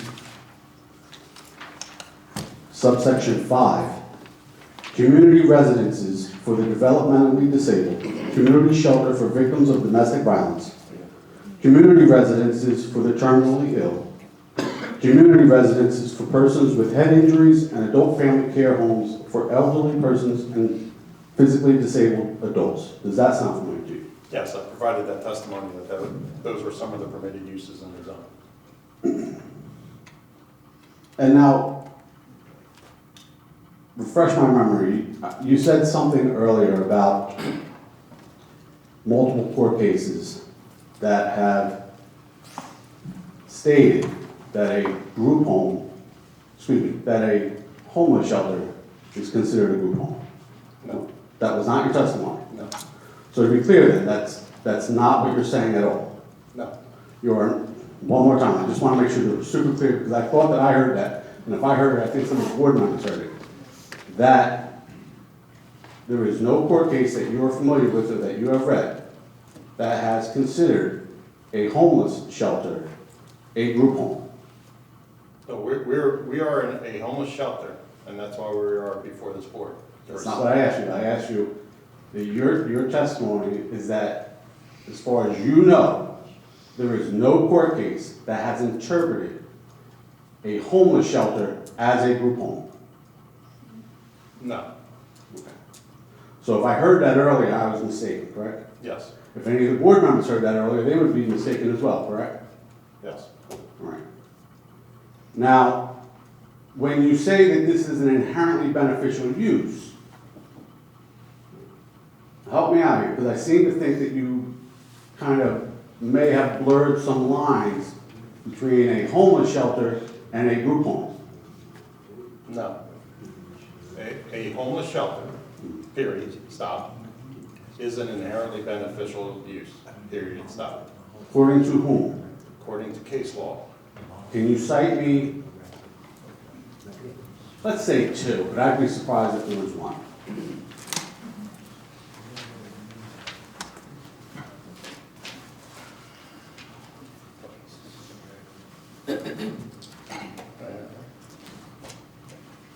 Homes of Hope, Super 236, N.J.A. Superior at 588, 566, A 2D 575. And also Salt and Light Company versus Wellingborough Board of Adjustment. Now the second one, can you repeat that? Salt and Light Company versus Wellingborough Board of Adjustment, case noted that homeless shelters were an inherently beneficial use. The appellate decision in the same case upheld shelter were inherently beneficial uses. That's interesting. And I'm learning something there, because I honestly have never heard that. But I'm gonna look back and I'll look at it for myself. Nonetheless, Okay. I didn't hear you cite any of those cases earlier. And so it puts myself in a position of having to now go read it, or just take your word for what it says and what you think it means, correct? Well, the board professionals, myself, and I don't think even Mr. Gazarovski was arguing whether it's an inherently beneficial use. Say it one more time. I don't think anyone's arguing whether it's an inherently beneficial use. We are. So I was not asked, well, give case law, which I have now given. And it's your, Everyone has accepted that it's an inherently beneficial so, use. and your testimony is unequivocally that those two cases that you just referred to emphatically state, or they make a correlation in no uncertain terms, that a homeless shelter is considered an inherently beneficial use. Yes. All right. Thank you.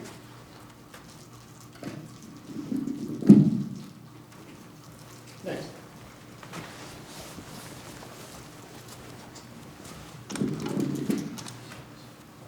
Tricia Knodik at 508 Hollywood Avenue. Let's spell your last name. Knoetij. I have a question. Okay, I came late to the meeting. So you're the engineer for this whole project? Yes. Okay. The man before me asked about the pedestrian. You did a traffic study. Did you do a pedestrian study? No. Okay, can I ask why not? Pedestrian traffic typically isn't an issue. It's typically vehicle. But there's, as he said before, there's 5 schools. There's Thompson High School South, that is less than a mile away. St. Joseph's Elementary School, that is less than a half a mile away. With also, St. Joseph has the preschool, too. And then there's Donovan Catholic. And then down the road is Washington Street School. Now, if the church is asking for a variance on this, the church should be supposed to protect children. Now, I know you might object to that, but it's just a question. So when you look and you say this is the right area, is that what you said, this is a good area because of the Tom River Housing Authority is there? No.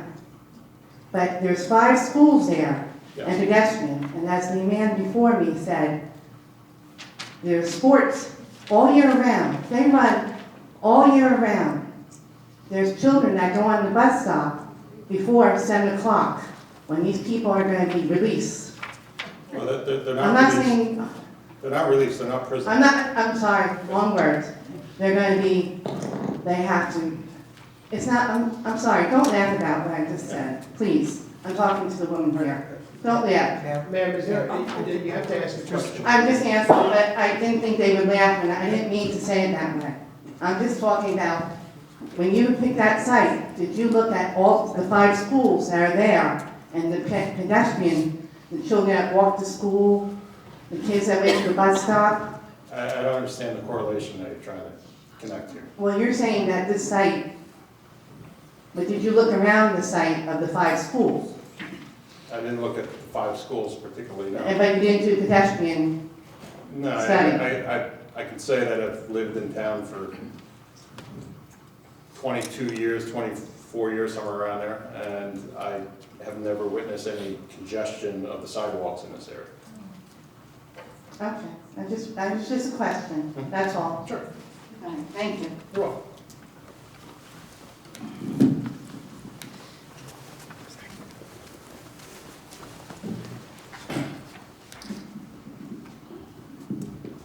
Irene Watson, Messenger Street. What number? 100. Mr. Gonzalez asked a question. Mr. Gonzalez asked a question of you. The question was, during the day, would the people, the residents of the shelter, be able to stay there if they did not have a place to go? And you replied that they would not. I asked that question the very first meeting of Miss Randy Moore. I asked if the residents didn't have a special meeting to go to, would they be able to stay in the shelter? Her answer was yes. They would be able to go into an upstairs room and have a place to sit during the day. So I just wanted that. Sure, so correction. they can go into the outreach center. They can't stay in the shelter. The shelter is only overnight. So they can go to the outreach center where they get services and so forth. The fact is the residents would still be on the property. And I think that is the main idea. Okay, but thank you. Sure.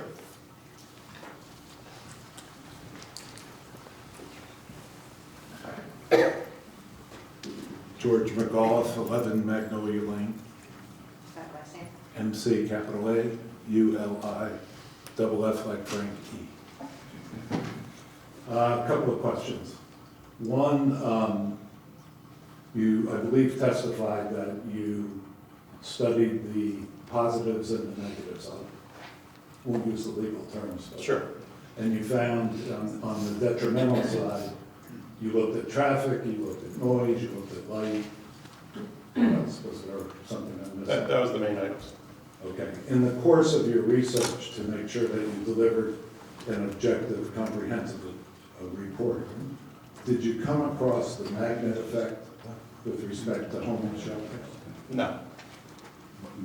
So you haven't read, and it's out there, that, and this is from respected homeless advocates, that there is a magnet effect, that when you introduce a homeless shelter into a community, it tends to attract more homeless people. I guess that would depend on how it functions. And as we've indicated, we have the facilities here for the outreach, but you're vetted and you have to be invited to stay and approved to stay in the shelter. No one can just show up at the shelter. Well, I'm not sure that's consistent with previous testimony. That is consistent with previous testimony. Well, you missed a meeting or two. Hmm? You missed a meeting or two. Oh, let me move on to the next one. One meeting. Yes. And one was wiped off the record. Let me ask you this. In your research on the homeless population, did you come across any data about drug use and mental illness in excess of 50% of the population? No. I did some research. You might want to go back and take a look. So that's all I have. Thank you. Thank you, sir.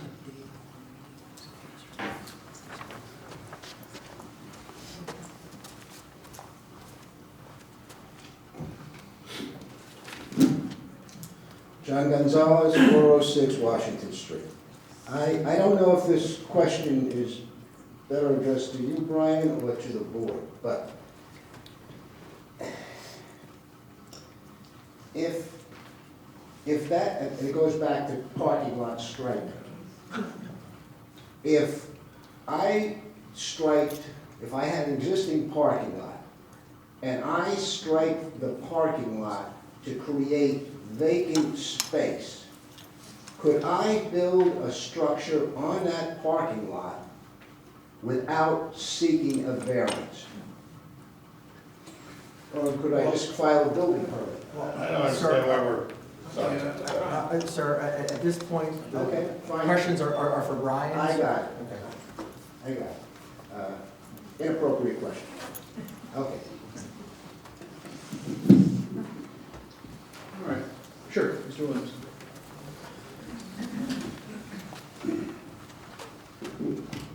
Again, Paul Williams. Mr. Murphy, I want to follow up on some of the questions I asked you earlier, and that you gave us assurance that you were very definitive about the case law. You cited Homes of Hope, correct? Yes. And you also cited Salt and Light. Yes. In either of those cases, was a homeless shelter the topic of conversation? They've established in both those. The question was, if any of these applications established that a homeless shelter is an inherently beneficial use. Both of those cases established that they are inherently beneficial uses. from your recollection, was the word the phrase homeless shelter used in either one of those opinions? Yes. It was. You have both of the cases here? No. You don't.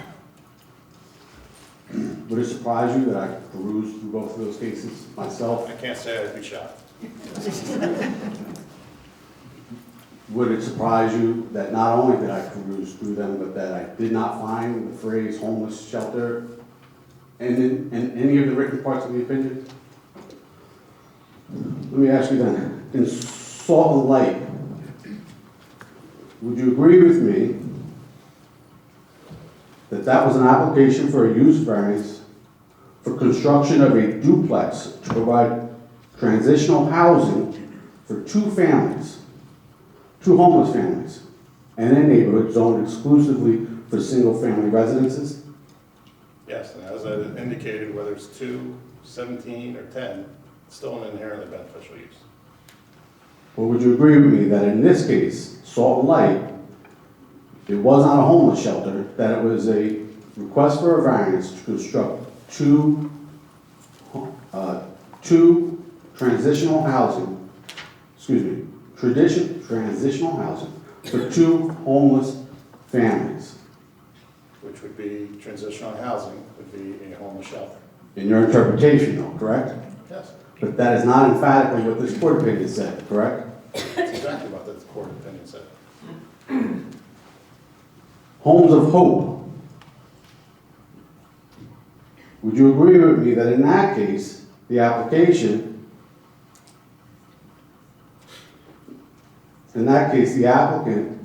provides low-cost housing for the poor and homeless? Would you agree with me at that? Yes. And in that case, Holmes, the appellant, I believe, owns 3 properties containing 6 dwelling units in the area of a church. All are used to provide low-cost or no-cost accommodations to individuals who cannot afford decent housing. Would you agree with me on that? Yes. The property in question, in Holmes, has 6 bedrooms and can accommodate 2 families. Does that sound correct? Yes. Okay. And again, they're talking about providing not simply a warming center, a homeless shelter, but regular, stable housing for these families. It's a homeless shelter for families. We are not proposing families at this location. Would you agree with me that there is a difference between a homeless shelter and everything else that I'm referring to? No, it's providing housing for the homeless.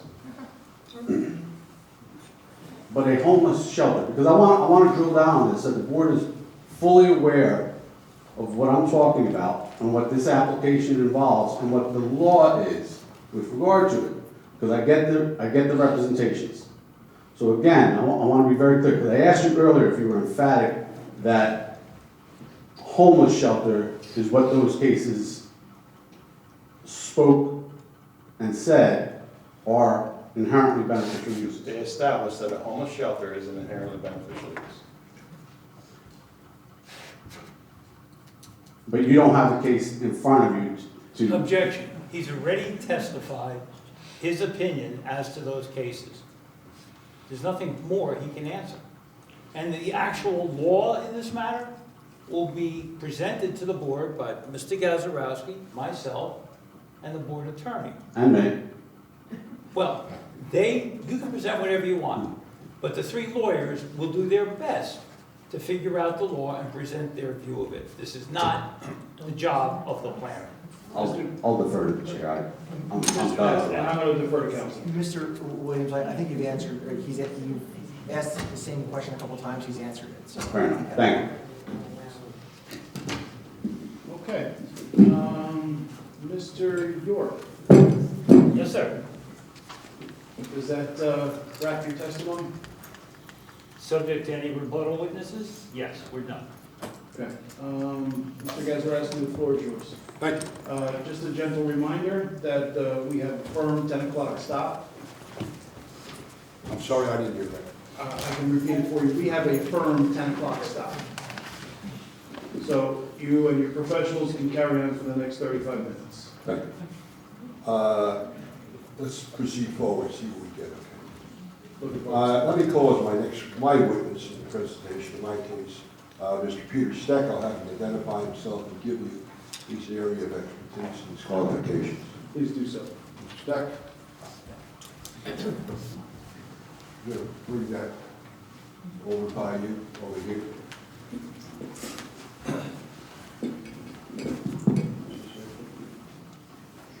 Is this on? I guess it is. I can hear you. Yeah. Okay, fine, thank you.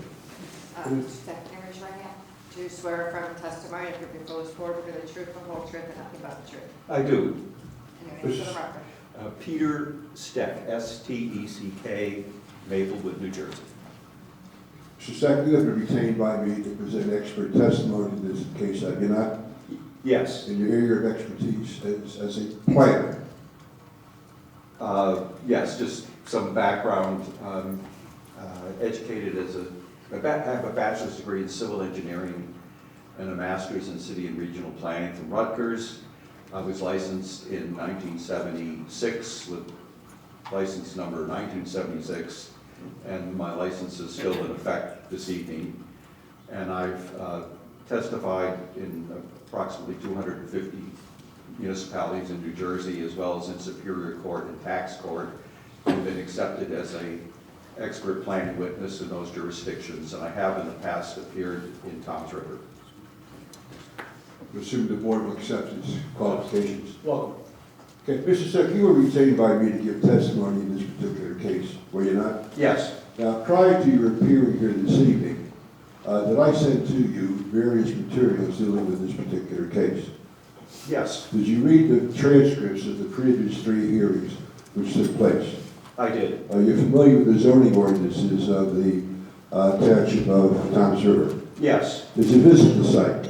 Yes, on Okay. 3 occasions. Okay. Based upon those things, have you familiarized yourself to the point where you believe you can provide cogent testimony to this board? I would hope so. So do I. Having said that, did you have the opportunity to review the notice which was sent out by the applicant? The notice is the beginning of everything in this case, is it not? Yes. And what comments do you jurisdictional have with purposes. regard to that notice? Excuse me? What comments, if any, do you have with regard to the notice? The applicant is calling this application a shelter/group home. And in my opinion, this is not a group home. It's a different entity, licensed differently. So that's somewhat, that's inaccurate in calling this a shelter/group home.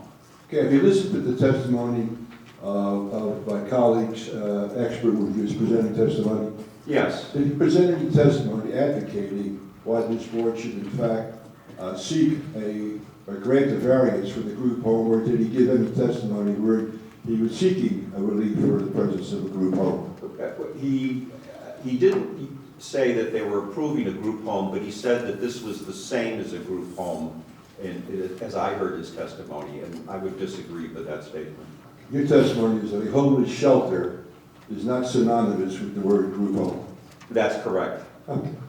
Prior to coming here today, just outline to the board what steps you took to familiarize yourself with your presence here this evening. What is the purpose of your testimony? To prepare myself, again, I read all of the transcripts. I was here earlier this evening to hear the testimony of Mr. Murphy. I reviewed the zoning ordinance and master plan. Okay. Now, you have testified, as you've indicated, in many boards throughout the state of New Jersey.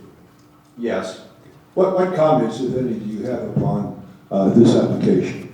And rather than my taking you through a dog and pony show where I ask you questions and you answers, please just feel free to give your opinion with regard to this. I'll try to be pretty concise. First of all, I think the board should be aware of definitions in the municipal land use law of an applicant and a developer. These are in sections 4055D-3 and 4055D-4. An applicant, and I'll read the two definitions. Applicant means a developer submitting an application for development. So on the form that was the application form, the applicant here is Christ Church of Toms River. There's also a definition of developer. Developer means the legal or beneficial owner or owners of a lot or of any land proposed to be included in a proposed development, including the holder of an option or contract to purchase or other person having an enforceable proprietary interest in such land. What's troublesome here is that the operator of this proposed shelter has not shown you any connection with the landowner. And you need to do that to be an applicant and a developer. You have to show some kind of connection. The applicant here is Christ Church of Toms River. There is no representative that's testified, that's indicated that there's an authorization, an agreement, a lease, or whatever. Aside from that issue, they control this property outside of this building, apparently. So they control the parking and the driveways, and that's part of the large site plan. For example, I'm going to mention that your ordinance requires buffering on the side of 20 feet and along a collector or a more busy road.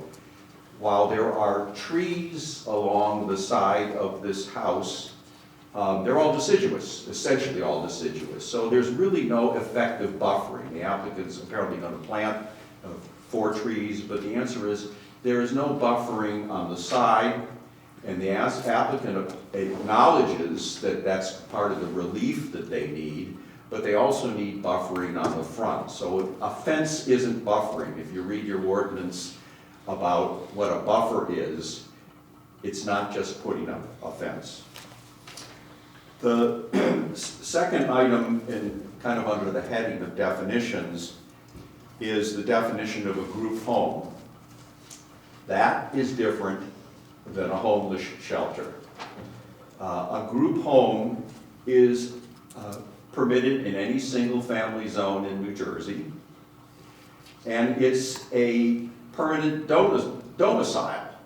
And because people sleep there, live there, they eat there, it's permitted by state law in any single-family zone. There's a limitation of 15 occupants, not including supervision, in a group home. So the state made a judgment that the scale of a group home, if you want to be a group home, is a maximum of 15 people. But their judgment, in my opinion, is it acts as a single-family house. It has a kitchen, it has bedrooms, it has living rooms. That's what a group home is. This is not, the application is not for a group home. And they're licensed differently. There are different licenses from DCA for a group home than versus a homeless shelter. So they're different entities to start with. And they have different land use impacts. In a group home, you don't have to leave at 7 o'clock in the morning. A group home has a stable residential environment where people live there permanently. It's their domicile. They live there as if it was a single-family house. That is not this entity. There's much more activity here because there's a turnover of people, and they can't be there during the daytime. So it's not akin to a single-family use, and it has different impacts of that. These are people that are probably not wealthy.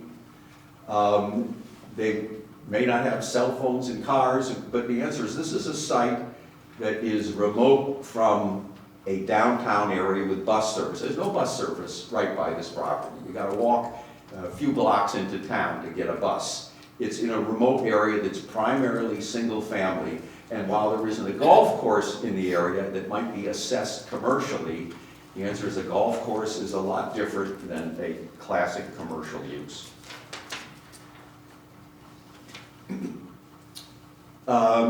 You have a definition in your ordinance of what a church or place of worship is, and this is section 348-2.3.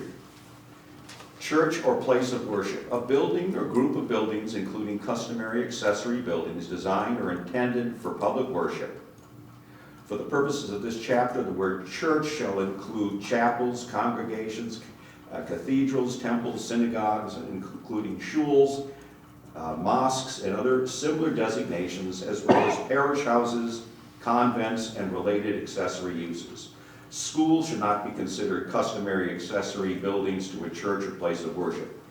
A building that was designed and intended as a residential dwelling shall not be deemed a place of worship unless it is altered, modified, or arranged or used in accordance with the Uniform Construction Code and open to the general public for worship in a regular basis.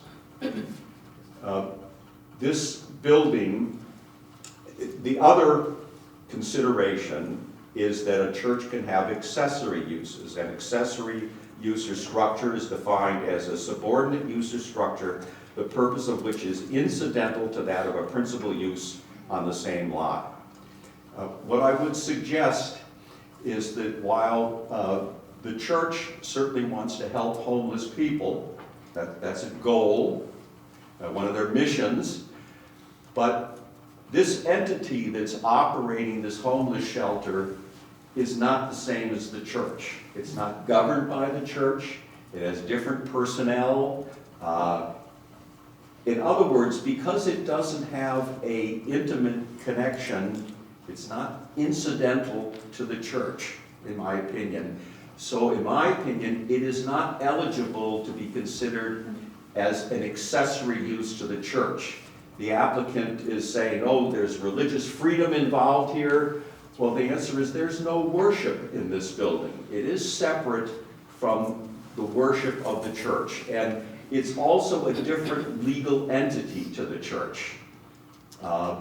They operate independently of the church.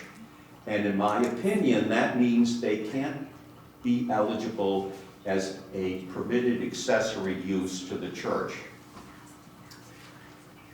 The applicant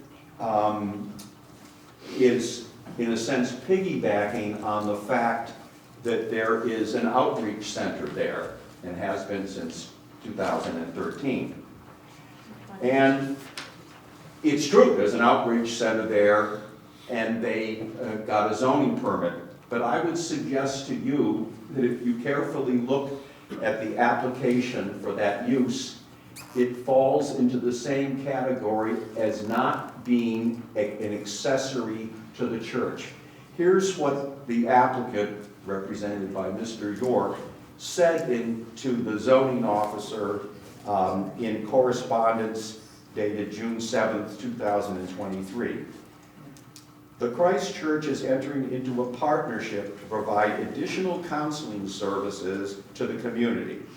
The services which will be provided by AHA are consistent with and conjunction with a continuing effort by the church to increase its counseling services.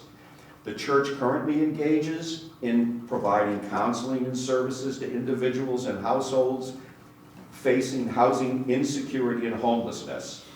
The use is consistent with services provided by a house of worship pursuant to the zoning ordinance. The services will be provided in the parish house located on the property at 415 Washington Street. Not discussed there is that this is a separate legal entity. It is not controlled by the church, and the outreach center doesn't control the church. They're independent entities, and I would suggest that if there was an accurate understanding of that use, it should not have been given a zoning permit, because it's not an extension of the primary use of the church. It's its own separate principal use.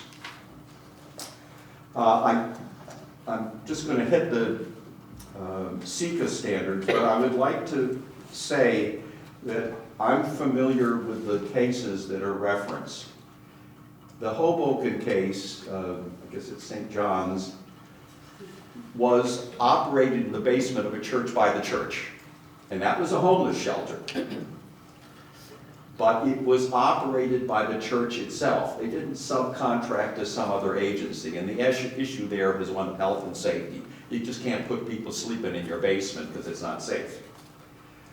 The Salt and Light case was a two-family house in a single-family zone for two families. And so first of all, these are dwelling units. They had kitchens, they had bedrooms, they had living rooms. And it was not a homeless shelter. The word shelter is not in that case. The intent was to take a family that lost its home, whether it was from fire or whatever reason, and put them in one of those two units. And it could well have been permanent housing for those people. It wasn't like 30 days and you gotta be out, we're gonna find you another place. That's a different entity, because those were dwelling units. And they were two dwelling units in a building that was in a single-family zone. The Homes of Hope case, those are dwelling units. And if someone is in a dwelling unit with a kid, that's a permanent facility.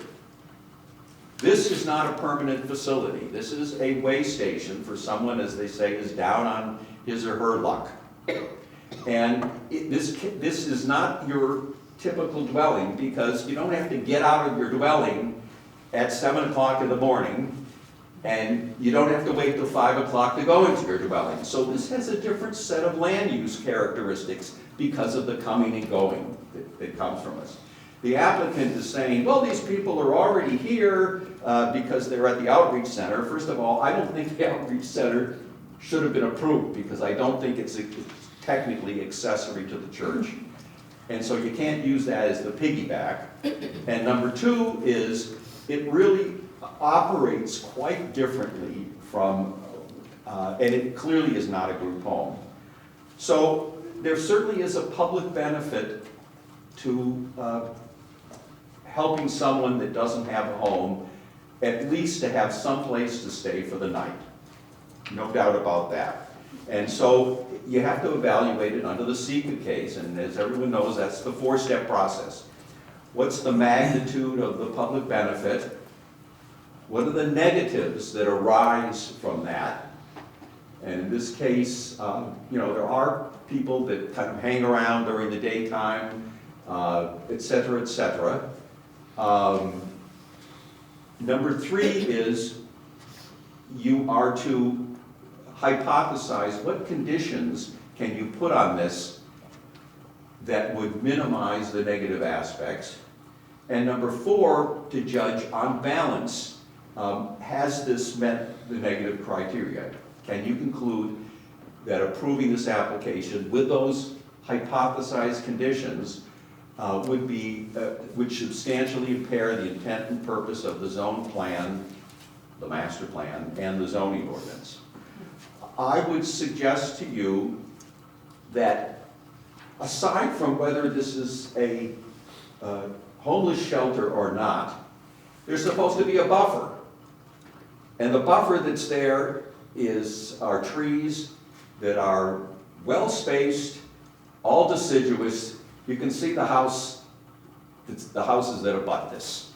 There may be two evergreens that are there. There's no buffer.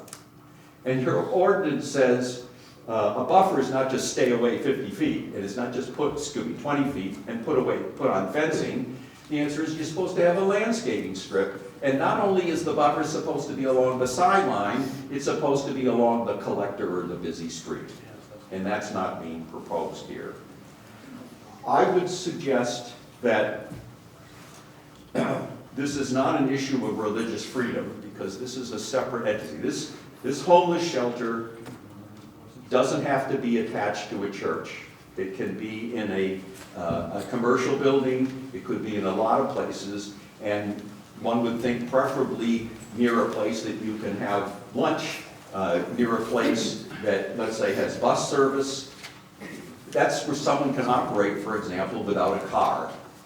This is remote, but because it's remote, there's a lot of different activity. Again, if you're at your house, you can go in before 5 o'clock in your house, and you can sleep late past 7 o'clock. That is not the case here. This is a different land use character.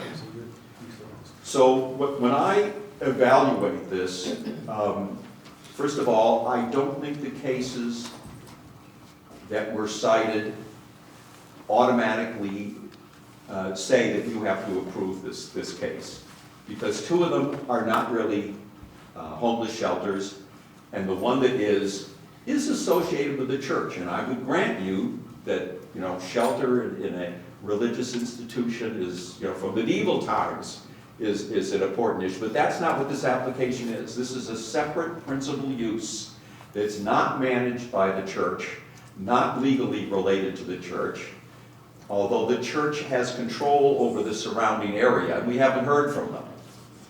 Are they going to allow parking, not allow parking? We don't know. They're silent in this application.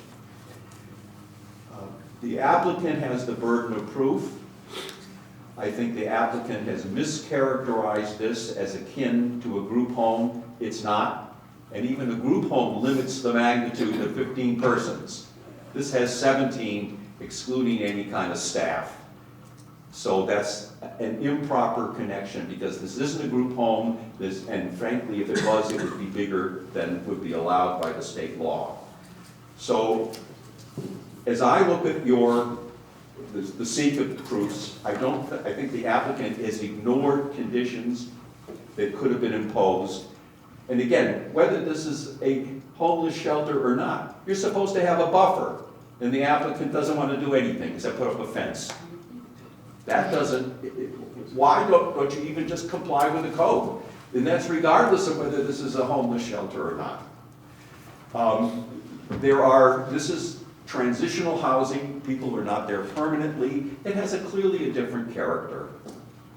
And yes, these occupants are down on their luck, and society should care for them.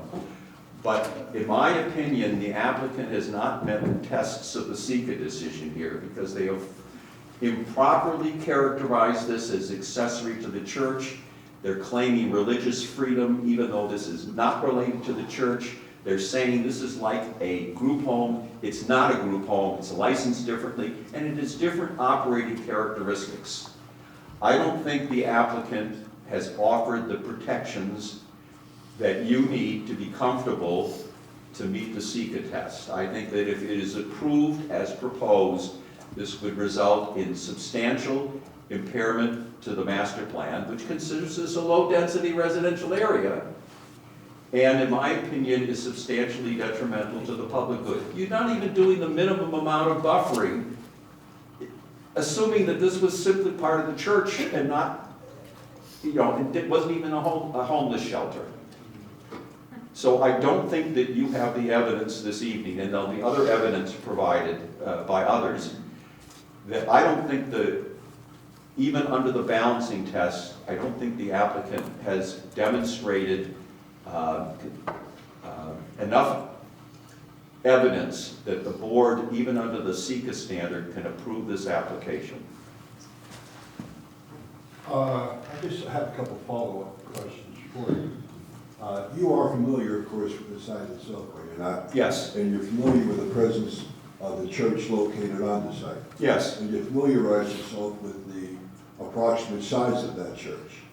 Yes. It is. Yeah. Could not the church place these homeless people and utilize their church or their basement as a homeless shelter? If it complied with the building code and they managed it, then I would say it would be a permitted use. But again, that's not what the application is. Right. In other words, the church in here is the applicant, but they have provided no testimony, have they? That's correct. I have no further questions. Thank you. Mr. York. Mr. Chairman, there's like 10 minutes left. I will need more than 10 minutes for cross-examination. Rather than do it in 2 phases, I'd ask that the cross-examination be at, I think, think, March 13th, whatever date Melissa would allow us to come back. Did I say March 13th, yes. Okay, so as a matter of housekeeping, you're going to cross-examine. We'll take questions from board professionals, board members, members of the public. Do you have any other witnesses you'd like to put forward, Mr. Gazarovski? Pardon me?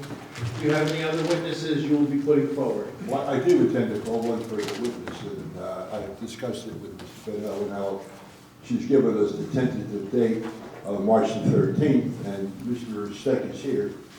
He's a computer labor, and he can tell us whether he's available. I'm available on March 13th. And I will then contact Mr. Bennett tomorrow morning as to my second witness, who is an appraiser.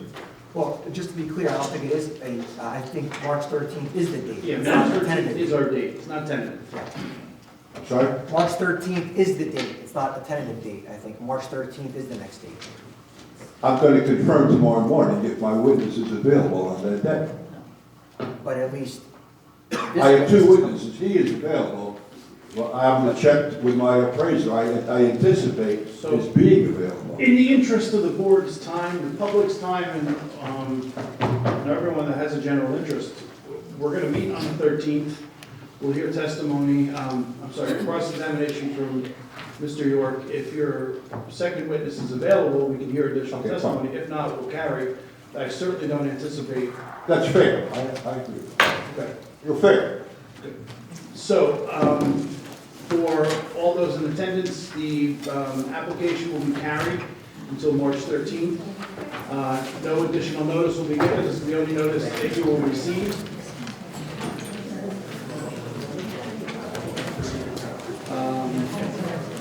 Waiver time limitation? Yes, sir. Any other business before the... Folks, if you could just give us a few more minutes of quiet for some housekeeping. It's now carried to March 13th, no further notice, we waive the time limitation. This is correct. This is the only notice you will receive. March 13th, our regularly scheduled meeting will be the next time this application is heard.